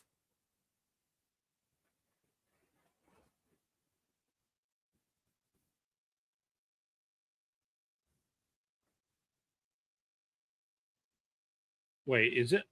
I need to look. This is the. I don't know why it's on there like that. Hold on. Did I make a mistake here? So here's the In a Space Out of Sound. Wait, did I? Anyway, I'm confusing myself. Anyway, I got In a Space Out of Sound. I got the a Word of Science album, and then for some reason it's showing Frontline Assembly. And this, but I recommend checking out these three albums here: Mind Elevation, Car Boot Soul, and Smoker's Delight. Or In a Space Out of Sound as well is really good. But the Adrian Sherwood remix, I highly recommend it. I just got to tell you that. The other pre-orders we have, the two Danzig albums, they've reissued these now a couple of times now, but they're doing them for RSD Essential. So if you don't have Danzig 1 and 2, and you're into those, I recommend it. Peaches has a new album coming out. Tim Gordon has a new album coming out. The Pussifer albums are on their way to me. I will have them very soon. Dead Milkman. I put this Morrissey up here. I really kind of regret putting it up there. Please don't buy this album from me. I didn't order any. So I'm only going to order some if someone pre-orders it, and I'm hoping nobody does because I don't want to bring Morrissey into the store. I don't carry any Smith's album. I don't carry any Morrissey albums in the store. It's a weird stance that I take, and I don't have a problem with other people liking Morrissey. And actually, I have nothing against Johnny Marr. Like the rest of the Smiths are cool, but Morrissey is a douchebag. So like I don't you know what I mean? And he's got a good voice, and I like his music, but he's a douchebag. So you got Robin, Joji, Silver Sun Pickups. Yeah, so the Pussifer is on its way to me. What else is on its way? I think that's it as far as the pre-orders. Anyway, I did get the Alan Vega reissues in. So if you're into Suicide and you like Alan Vega's solo stuff, you should check it out. The Lily Allen album is already here. The Sleaford Mods new albums here. The Neighborhoods reissues here. Someone asked me for this, Mark Ronson. I don't remember who it was, but I got it in. So if it was you, I got it. Lizzie McAlpine, this is a kind of a reissue. I'm not sure what this is actually. She has an album called Older, and this is saying it's like an expanded deluxe edition of her album. But she's like a folk singer, like a folky singer-songwriter type. My niece is really into her, so I know the younger generation really likes her. But I listen to her music and I dig it. You know what I mean?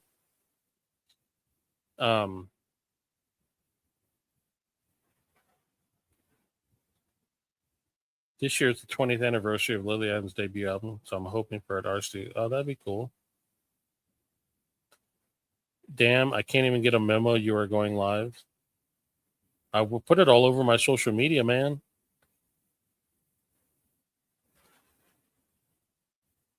Oh, you asked for it, Stevie? Oh, well, fuck. I'll take it off to the side.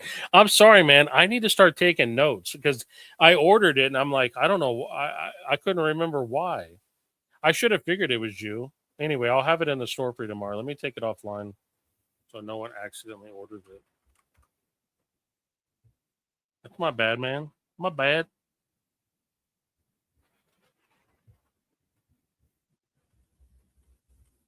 Dude, Stevie, you're having quite the pile up at the store of stuff that you're. I think I got like 1,000 records now that you said that you wanted. Yeah, relax a little bit. Okay, I'm taking it offline. Okay, I definitely have the Lily Allen. Lily Allen, Mark Ronson, Bow Wow. Okay, I have all that. And I have your flattened record. Your flattened. I talk to you every 2.5 hours. You think I check your socials? Right on. There we go. Page not found because I took the Mark Ronson offline. I got these Jejune covers or these Jejune reissues that Numero Group did. If you don't know Jejune, they were considered emo, right? They were kind of from the emo world. It's weird. It doesn't sound like emo to me, but whatever. You know what I mean? I'm not going to argue with people if they want to say they're emo. But this album, back in the day, was one of my favorite albums. I loved this album, and they pressed them on vinyl, so that's very cool that they did that. I got this. This is a guy named Jay. He goes by I Don't Know, and this is a mixtape he did called Even the Devil Smiles. So if you're into hip hop, this is going to be one of them hot items. Hot items. I only got one copy because I don't know him personally, like his music, but it's from Rhyme Sayer, so I wanted to check it out. If any of you are curious why I have two entries for some of these, like the William uh, here or the Pop Elite itself, is because technically they're different. Normally, I used to put them all under the same entry and have different variants. So you would just click on one item and it would tell you the different variants. But the inventory system that I'm using now doesn't allow me to do that. So I have to list every variant as its own thing. So like these are technically different. This is the deluxe edition, and this is the indie exclusive, the Pop Elite itself. They are expensive because they're imports. So I wish they weren't this expensive. It fucking sucks. I would love to lower the price, but they were expensive as hell to get into the store. So probably no one's going to buy them, and I'll have to take a loss on them or something. I don't know. First, I'd have to meet someone who even knows who Pop Elite itself is. You know what I mean? If you're in the chat and you know who Pop Elite itself is, type one in chat. Or just tell me what your favorite Pop Elite itself album is. Oh, I did get the Soul Asylum reissues from Music on Vinyl. These came out a while ago, but I didn't get them initially. And I waited until everyone already bought their copies. And then I was like, now's the time. Now's the time to carry them. So, yeah, see, High Rent knows what's up. Ich bin ein Ausländer. That is from their album called Dos Dedos Mis Amigos. 2 Fingers, my friend. 2 Fingers. That's a great album. That's a little bit of a later era album, but it is an excellent album if you haven't heard it. In fact, I could. Let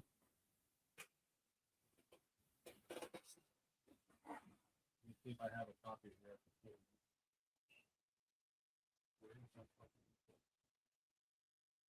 Here it is. Hold on a second. I'm going to get it.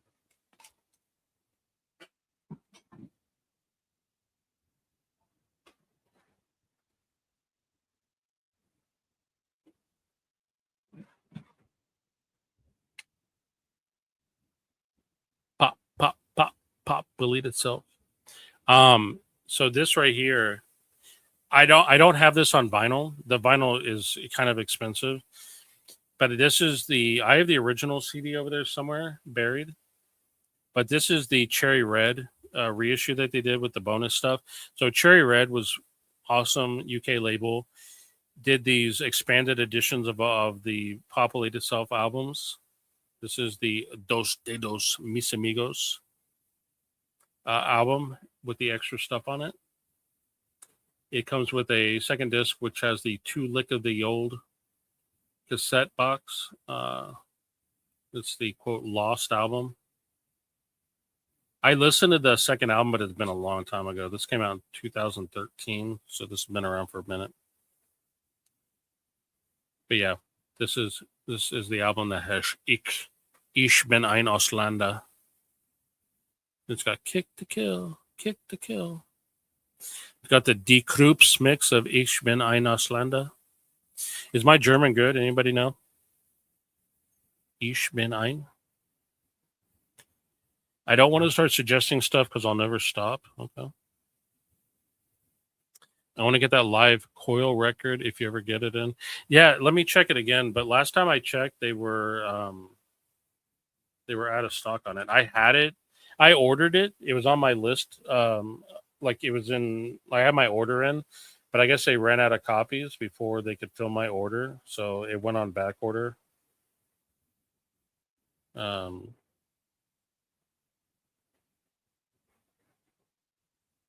know, it's one of them unfortunate things. I'm also going to get the backwards reissue that Cold Spring is doing.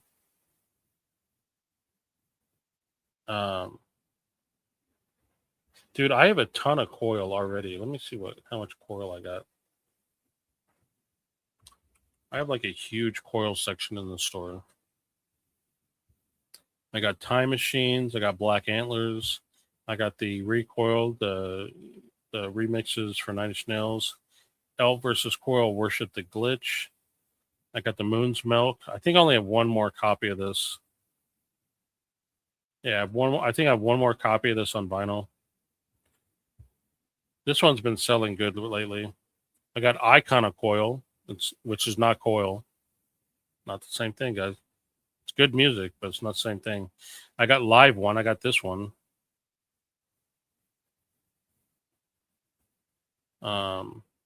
Actually, do I have this one?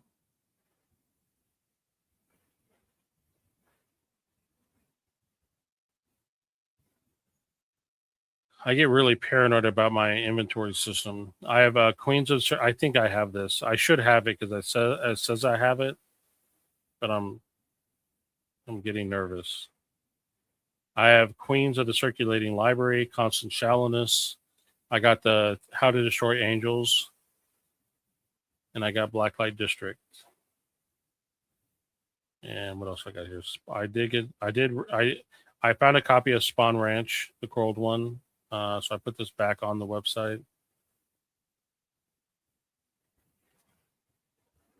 I got the Cindy Talk albums.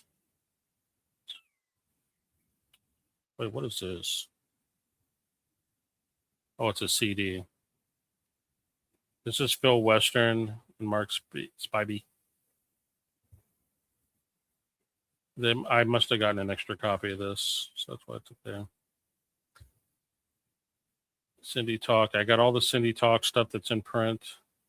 This right here is called the Anti-Group. This is Clock DVA side project. This is really cool if you don't already have it. I'm working on getting some additional Clock DVA stuff in the store. I reached out to this label, or I met the guy actually because he was touring with them when they were going around. And I asked him, hey, can I carry your stuff in the store? And at first he said yes. And then he was just like being weird about it. Like he, didn't, I don't know what he was doing, but he was being weird about it. I got the Soy Song. This is the project from Peter Christopherson and Ivan Pavlov. So this is a good album if you haven't heard it. I got some Coil stuff. I'm not sure why they're putting Honey Glaze by Coil, but whatever. I got all kinds of good shit. Okay, let's be honest. Like, you know, what's funny? Here's Oh, she's so hell yeah, dude. The Colt. Hey, BK. Um, we were talking about this the other today actually because uh I had mentioned that Johnny Fever bought the Everything But the Girl album, and Jason was like, "What? Like I didn't know he had that." And there's this thing when you're friends with people with like my friends rarely like my friends will text me and be like, "Hey, do you have this record in stock at your store?" And it's like, "Bitch, I got a website. Go look on my website and look. Like it'll tell you if I have it. You know what I mean?" But they don't. And my friends don't look through my crates. They won't look to see what I have. Like it's a weird thing. Like friends are like, like they just won't. And even at the convention, it's like all my friends are walking by looking at everyone else's table, but they won't look at my table. And it's like, you have no idea what I have in these crates. Like I could have something that you really want. But I know what it was. It wasn't the Everything But the Girl. I had a used copy of the UK press of the Tears for Fears, Sowing the Seeds of Love. And Jason was like, "What? You had that?" It's like, "Yeah, bitch." And you would know if you would know I had it if you came to the store and looked. You know. Anyway, I did put used records on the site. I don't have a lot on here yet. I'm working on it. I have to add them one by one, but I've started putting used records on the site. Um, the only thing I wish I could do, I wish I could do a make an offer thing on the used records. I don't think I actually have this. I need to take this off the website. I think someone bought that. I shouldn't be letting you guys in on these secrets of my. I'm in the process of like fixing my inventory system. The inventory system is like 99.9% correct, but there's a few kinks I'm working out or whatever. Anyway, I wish there was like a make an offer thing, right? Because I want someone to come on here and be like, I want this Screaming Females album, but I don't want to. I don't want it at $40. Let me make an offer. I wish I could do that. I can do that on Discogs. I can't do that on here. Um, any Neil Diamond or Incredible String Band? I do have some Neil Diamond used records. They're not on the website, so you got to be in the store. I'm going to try to visit you in October. I have to go to a meeting in flipping Waco. So I'll probably fly in and out of Austin. Yeah, Waco's a weird one. Like you would either do Dallas or Austin. It's probably just a scotch closer to Dallas, but Liberty Hill is right in between Austin and Waco. So come by anytime, man. I'm sure there are some of these, and I'm fairly positive I do have some Neil Diamond, but I don't think I have Incredible String Band.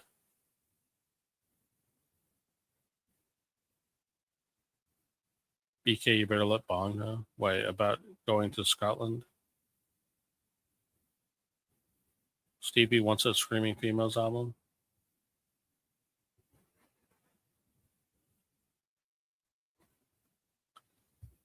You guys are talking about Incredible String Band. Let me see. Let me see if I can get some. I don't really know much about Incredible String Band.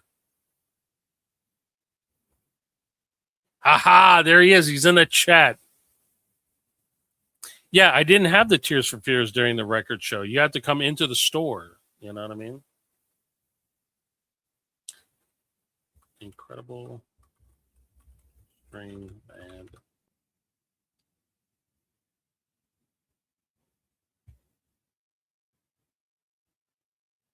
They only have two. Everything's on CD.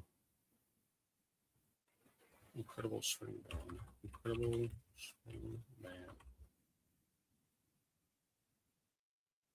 It's too late. I'm already looking them up. In stock. They only have CDs in stock. They don't have any records in stock. Oh, yeah, they do. No, they don't. When I looked up, there's Melanie with the Incredible String Band. You want that? I can get that. Looks like it's Record Store Day 2020.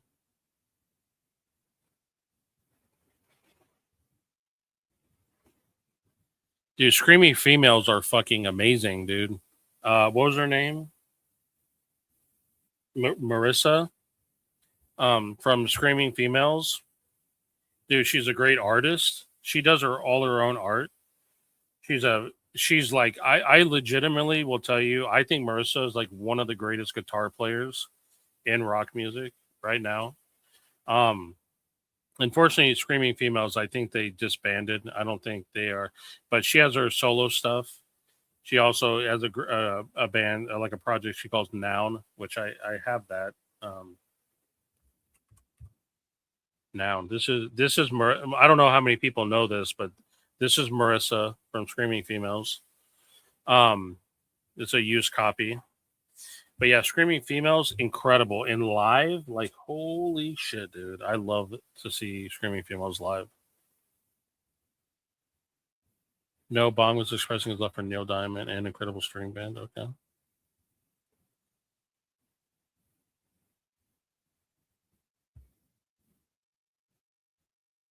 Hey, Chris, why don't you grow up, man? Why don't you be an adult here? Why are you saying see these nuts? Come on, man. Come on. Bong could belt out those. Yeah, he could.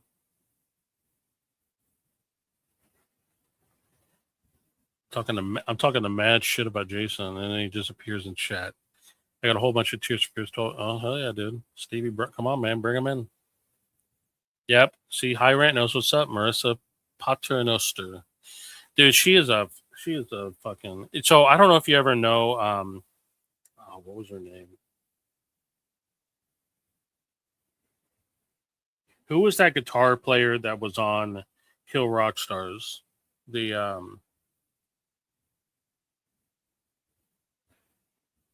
Why am I drawing a blank? I know High Rant. You may know who I'm talking about. A female. She's female. She's a guitar player. Uh, was being touted as like being an amazing guitar player. Yeah, Marnie Stern. There you go. So BK knew what I was talking about. So Marnie Stern, right? So I got to meet her. I met her at South by Southwest, like I don't know, forever ago. She's great. I love her, and she is a good guitar player. But Marissa is better, and I don't know why I'm like making that point. Marnie Stern is great though. She actually, I don't know if most people know this, but Marnie Stern was part of the oh, what's that guy's name that was on the Late Show? The show like the show after the Tonight Show. I forget all these names. She was in that band with that other guy whose name I've totally forgot. Anyway, yeah, Skating Polly is great. Skating Polly is more than good. They're great. I'm very lucky. I don't think I have any Skating Polly in the store. I was trying. I looked them up the other day to see if I could get some. That stuff's unfortunately like super out of print now. They don't really prioritize keeping it in print. Let me go over here real quick. So my favorite Skating Polly album is Fuzz Steel. It's called like I'm probably gonna mispronounce it, but it's called Fuzz Steelacum. Yeah, this album right here. Oh my god, this fucking album is amazing.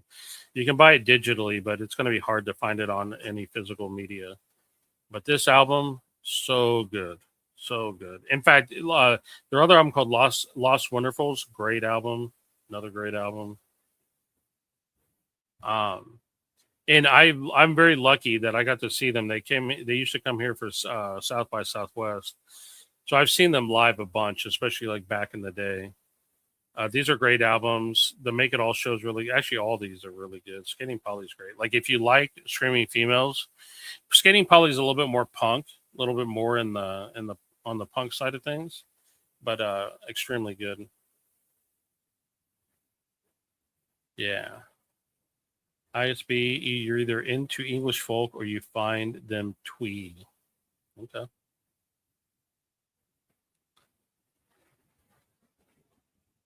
Jose will be shocked they used to have the whole ISB catalog, but it's too much. Okay. Yeah, Screaming Females was great. CD, BK.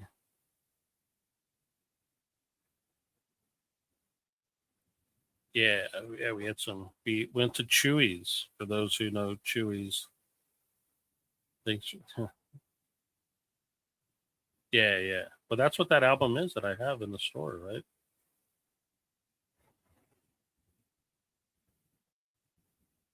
No, I have All at Once. I might have Desire Pathway too. Not in the store. Uh, yeah, but I might have that album. I'll have to check. Marissa seems to have a super tiny guitar, but she makes it work. Yeah, dude, she's amazing.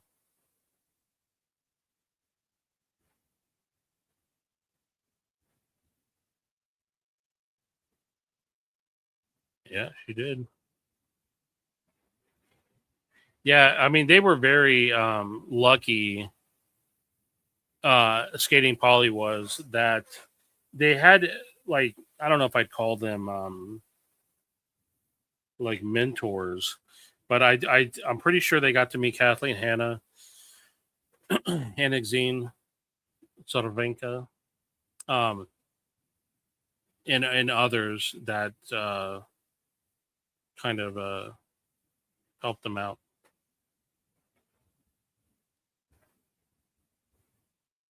A female fronted indie band. I don't see. Let me see if I have enough out. The thing is like I have a lot of that stuff on my shelf, and I don't want to get. I was about to say something super whiny. I could, but at this point, Nate's going on in 30 minutes, so I don't know if it makes sense for me to do a DJ stream tonight before Nate goes up. I can give um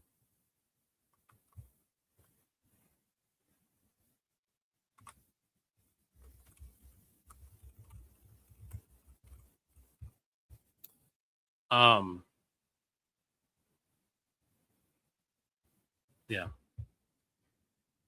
I'm kind of tapped out. Any of you guys have any additional questions about Record Store Day? Uh,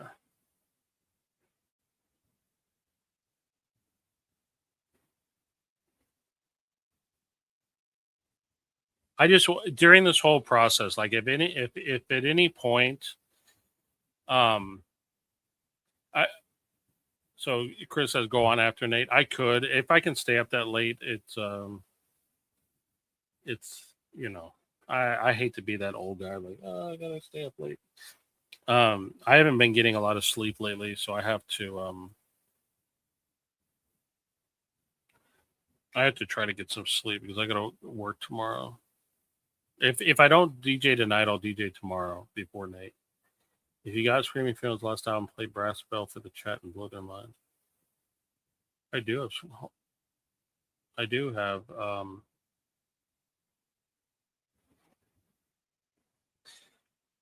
I do. Yeah. So I think we just get the list when everybody else gets the list. The point that I was going to make was that during this whole process, just like with everything else I do regarding the record store, um, I will be completely transparent. And if you guys ever have any questions about the way something is or whatever, I will share it. Um, if I had the list, I would tell you I had the list, but I don't. My understanding is that we'll get the list when everybody else gets a list. I don't think we get it early or anything. It wouldn't make any sense for us to get it early anyway. It's not like we can do anything with it. I mean, we could share it, but like they can also share it. So like, what's the point, right? Um, you know, rip black quicksand music. I'm not sure. What do you mean? What's black quicksand music? I know a band called Quicksand, but I don't know black quicksand music. Oh, is this a YouTube guy? This guy?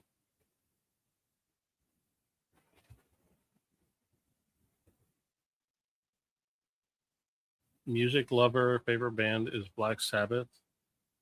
He passed away. That's unfortunate. Rest in peace, Black Quicksand music. If awake, get some do a stream. Yep. Get some sleep. I appreciate that. It'd be rad if you and Jason both. Oh, so Jason, Stevie's lobbying for you and I to do a DJ set on during Record Store Day at the store. I'm assuming. Are you excited? Yeah. So I will tell people that on the Vinyl Community Social Club this Monday, Dr. Johnny Fever will be on the stream with us. So we'll have a new, like a new, I don't know what do we say? Like a new talking head up on the panel. We're keeping it under wraps what the topic's going to be, and by keeping it under wraps, it means we don't know what the topic's going to be, but we're determining it right now. Contributor, there you go. A new contributor to the Vinyl Community Social Club. So Johnny Fever, he's extremely knowledgeable. I'm also most likely going to do an interview with Dr. Johnny Fever. I might do that tomorrow or Sunday. Wait, what day is it today? Today's Friday. There you go. Today's Friday. I'm going to try to do an interview with him at some point. He's shown an interest that he wants to, and I think he's an extremely interesting guy. Has a lot of knowledge in the musical area, and I think you guys will enjoy getting to know him better. And yes, Catherine O'Hara, I did see that she passed away. That is very,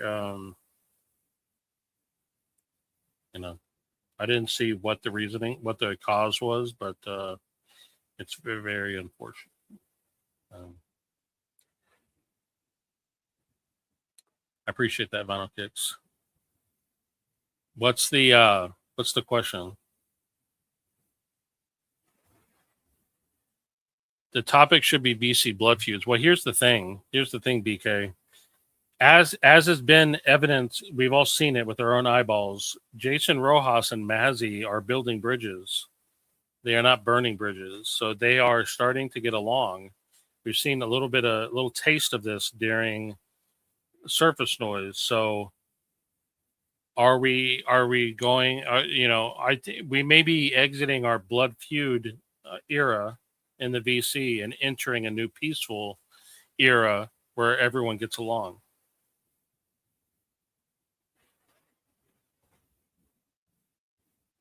Potentially. At least that's what I'm hearing on the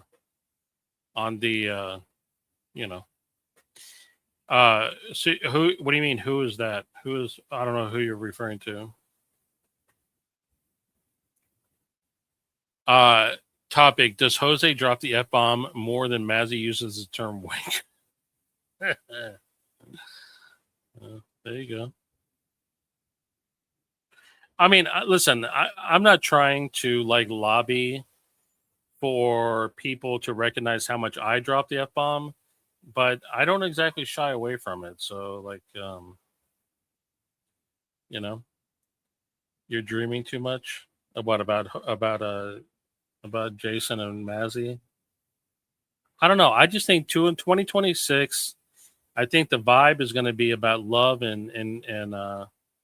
and yes, as Stevie said right here, community with the emphasis on the unity. You're no fucking bong.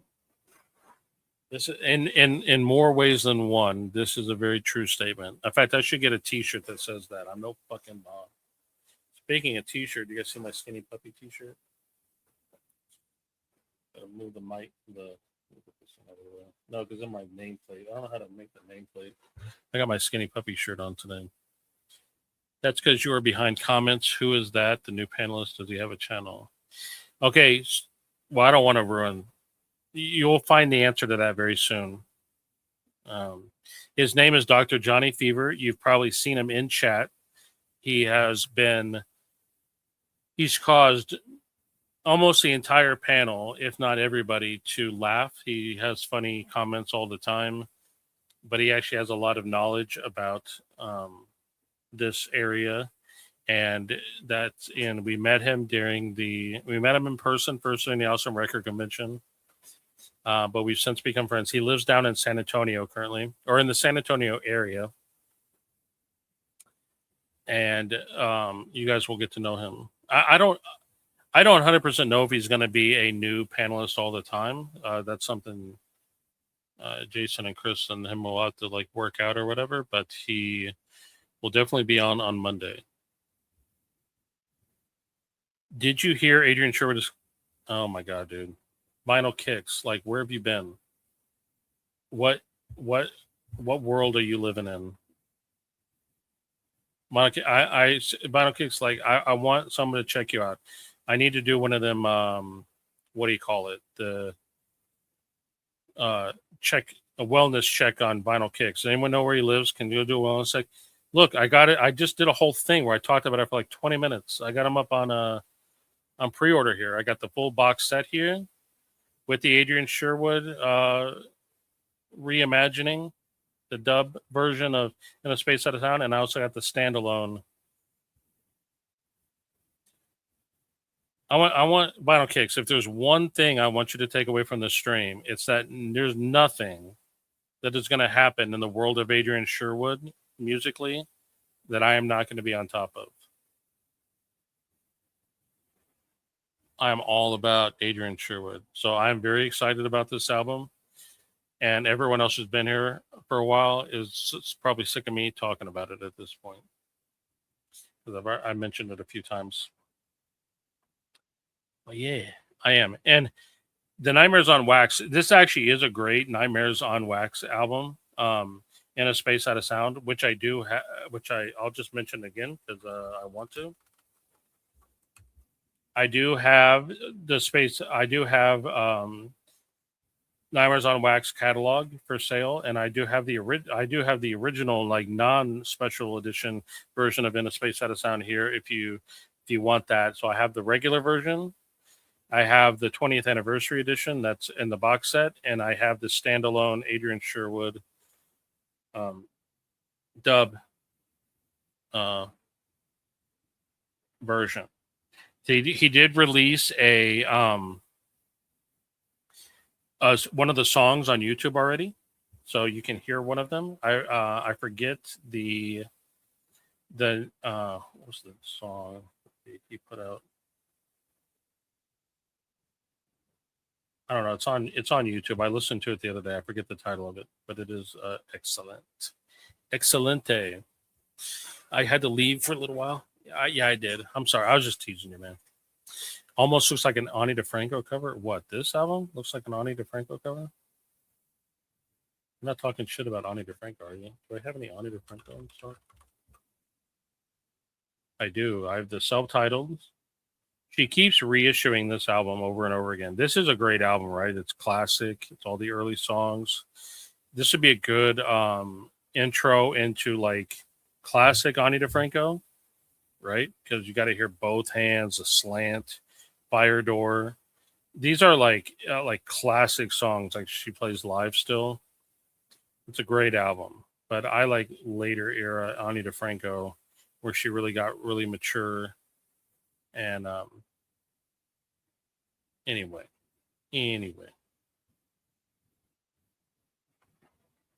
I did notice Vinyl Kicks was MIA for a while. Okay, there you go, dude. What are you doing here, dude? We discussed this before. So I was authorized to leak one bit of information about Records Today, and that is they're going to be doing a Kenny G box set for Records Today. It's going to be like an anthology, all of his albums on vinyl. It's going to be a little bit expensive because it's a lot of albums and it's a lot of saxophone. And I've teamed up with Records Today to do an exclusive Static ATX version of the box set. It's going to be on an exclusive color. We haven't determined what color it's going to be yet, but if you buy the exclusive version of the Kenny G box set from Static ATX, we give you a bonus disc. This was exclusive to our store, by the way. No other store is going to have this, of Time, Love, and Tenderness by Michael Bolton. You've heard it here first. That's going to be exclusive to our site. It's going to be limited, right? We're limiting it to 5,000. And I know what you're thinking. Is 5,000 enough? It's not going to be. These are going to be the hottest item in the VC. We know 5,000 is not going to be enough, but it's what we're dealing with here. So you're just going to have to handle it. Okay, vinyl kicks. Here's the thing.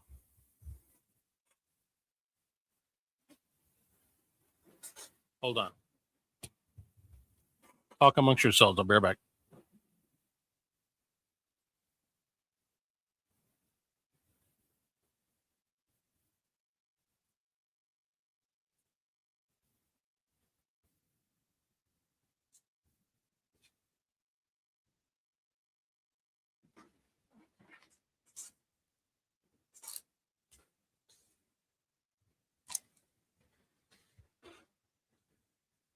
Okay, Stevie, I like where your mind is at. Okay, I like where your mind is at. 25,000 is probably better. I agree. I wanted you guys to show. I'm going to show you off my Ani DeFranco collection. This is Red Letter Year, which I have. I have two different releases of the self-titled.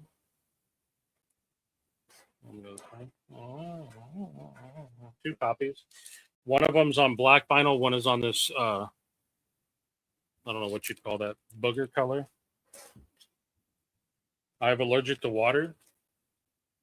Ani DeFranco still has the original price sticker on it. There we go. I got Binary.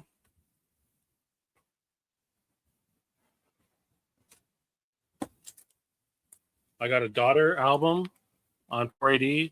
This album is titled Not to Disappear. That has nothing to do with Ani DeFranco. It just somehow got mixed in. But if you haven't heard this album is incredible. The group's name is Daughter. The album is called Not to Disappear. It was released on Glassnote in the US and on 4AD in the UK. One of my favorite albums. If there's one thing you listen to me on this stream, it's check out this album because you will not regret listening to this album. I have Ani DeFranco, Revolutionary Love. And as Vinyl Kick pointed out, I do have Bam, Living in Clip.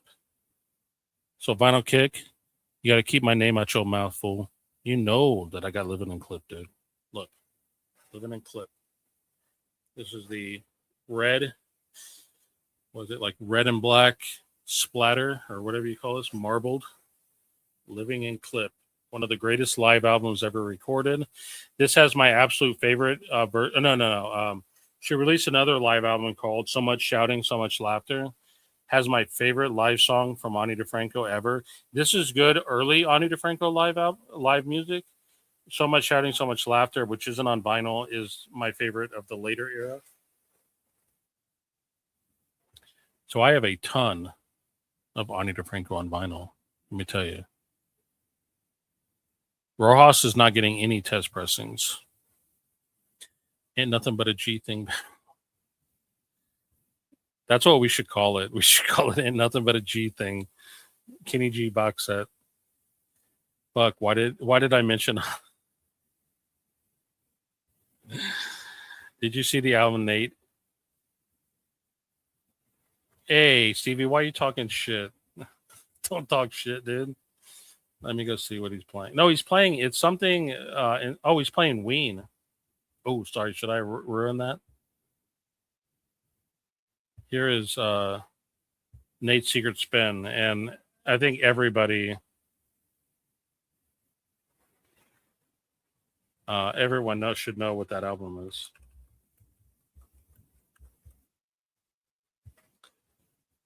You Got Him Started. The Daughter album, dude. This Daughter album is incredible. Like, oh shit, I'm so happy that I discovered this band, Daughter. I have several of their albums. They did an album called Before the Storm, which they said it was like supposed to be like a soundtrack for like a video game. Anyway, it's a really good album. I don't know anything about a video game, but Daughter is amazing. I've already spread. Yeah, dude, I'm all about Ani DeFranco. And that's just the vinyl. I didn't even show you the CDs I got over here. Ani DeFranco. Oh, dude, are you trying to start controversy in the VC?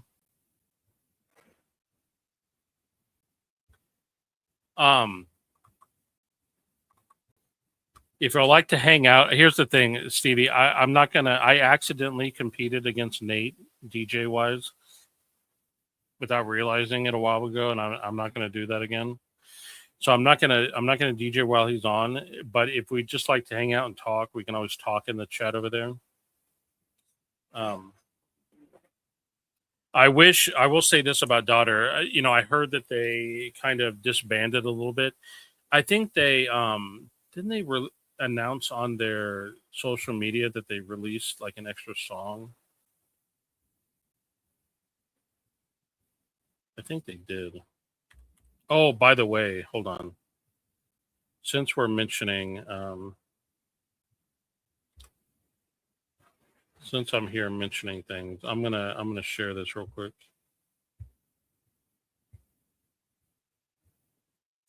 This isn't about Daughter, but Cabaret Voltaire. They're doing their final tours, so they're doing a European tour. So if you're in Europe, hold on, let me hide this. If you're in Europe, I highly recommend you check this. Your last chance. You're not going to see Cabaret Voltaire again. So, like, they're saying this is the final one. And then in the U.S., they announced a West Coast tour. So you can see these dates here. If you're on the East Coast, they said they're going to be announcing East Coast dates. I'm shooting for the East Coast. I'm hoping. I mean, they should announce something in New York. I mean, it'd be great if they came to Austin. That would be better. But Cabaret Voltaire is a legend. They're a legendary band from Sheffield. If you don't know their music, I highly recommend you checking it out. They're all little all over the place. They got some industrial, they got some house music, different kinds of electronic music. If you like things like a guy called Gerald and stuff, that's where that's their scene or whatever. I have a ton of Cabaret Voltaire. In fact, maybe I'll play some Cabaret Voltaire. That'd be fun. Anyway, yeah, they are touring again. They're doing May 2026 here on the West Coast, and we'll see when they're going to do the East Coast. But it'd be a big mistake to miss this, in my opinion. See, you asked what is the best Ani DeFranco album? That is the worst spelling of Ani DeFranco I've ever seen. Where's my water at?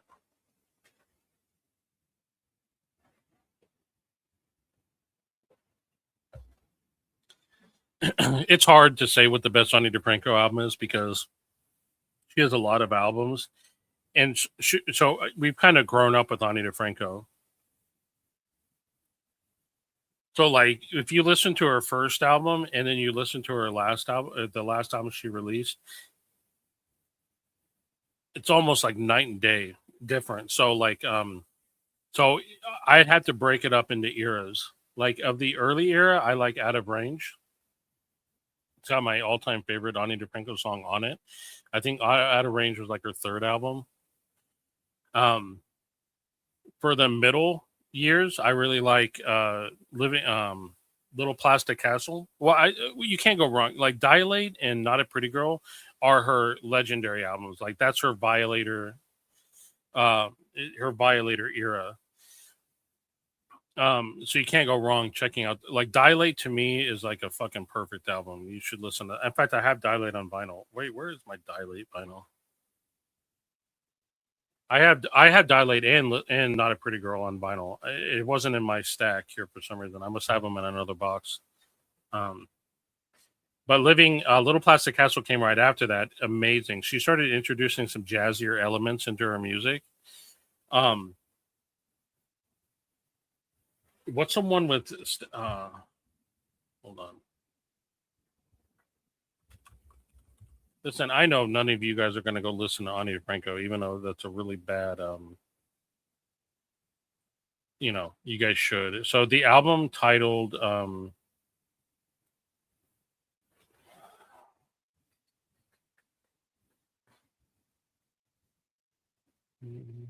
Okay, I love Reveling, Reckoning, and So Much Shouting. That's a great combo, like those two albums. Oh, Knuckle Down. So it came out in 2005. I love Knuckle Down. It's a great. To me, if you want just something relaxing to just enjoy, like really good,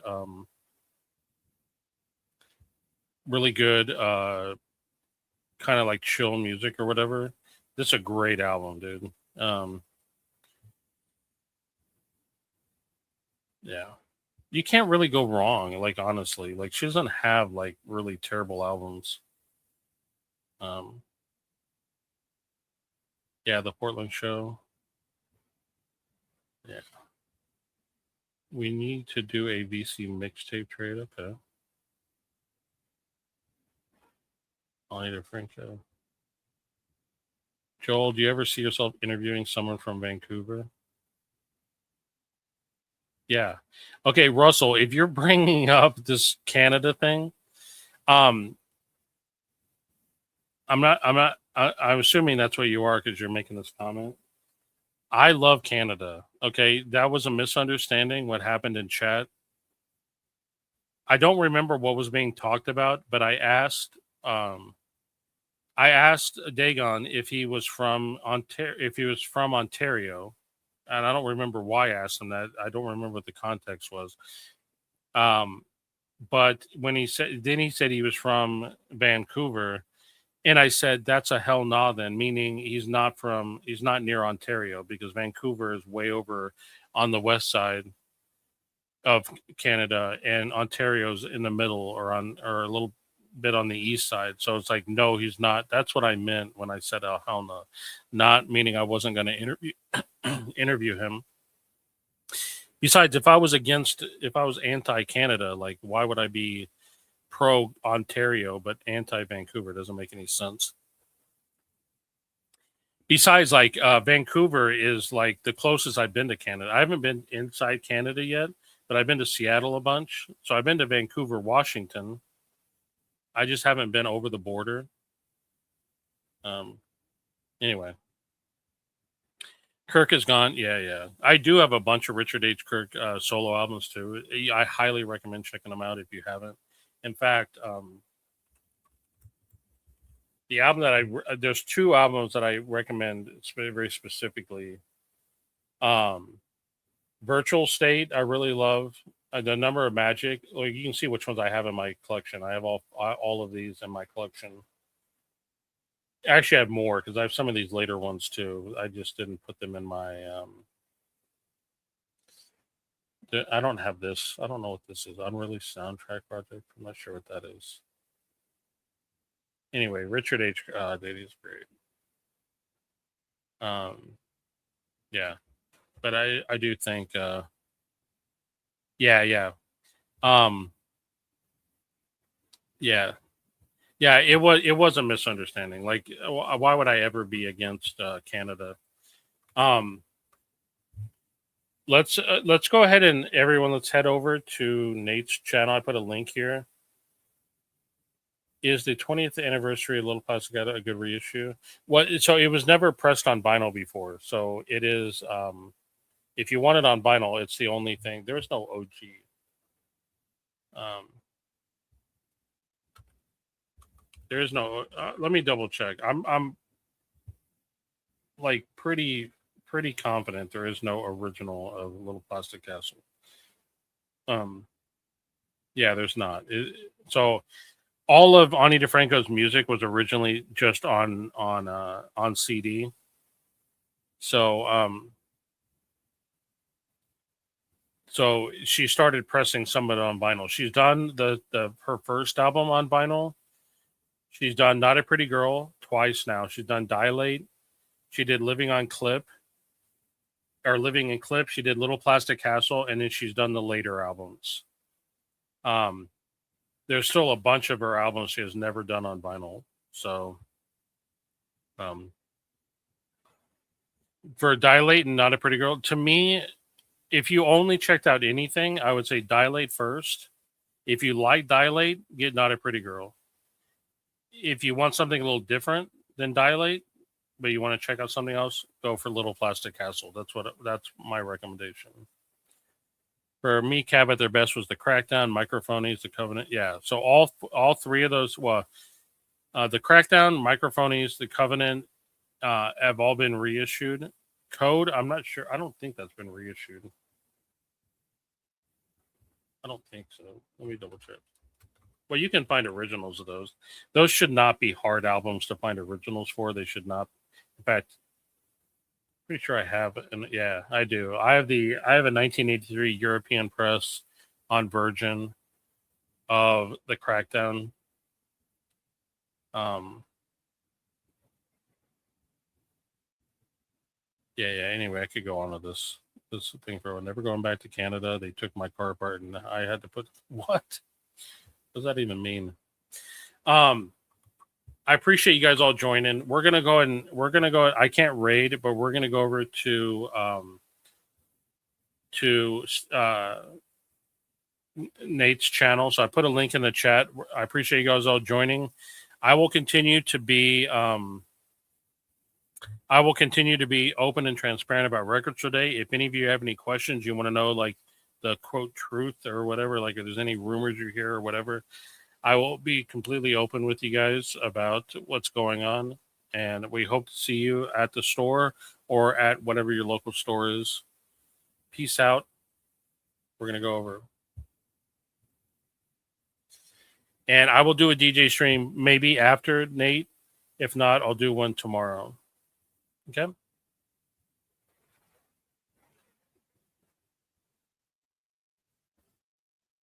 Yeah. So for those who came late, I'm sorry that happened to your car, man. They took the interior out and everything out of the trunk. Why would they do that?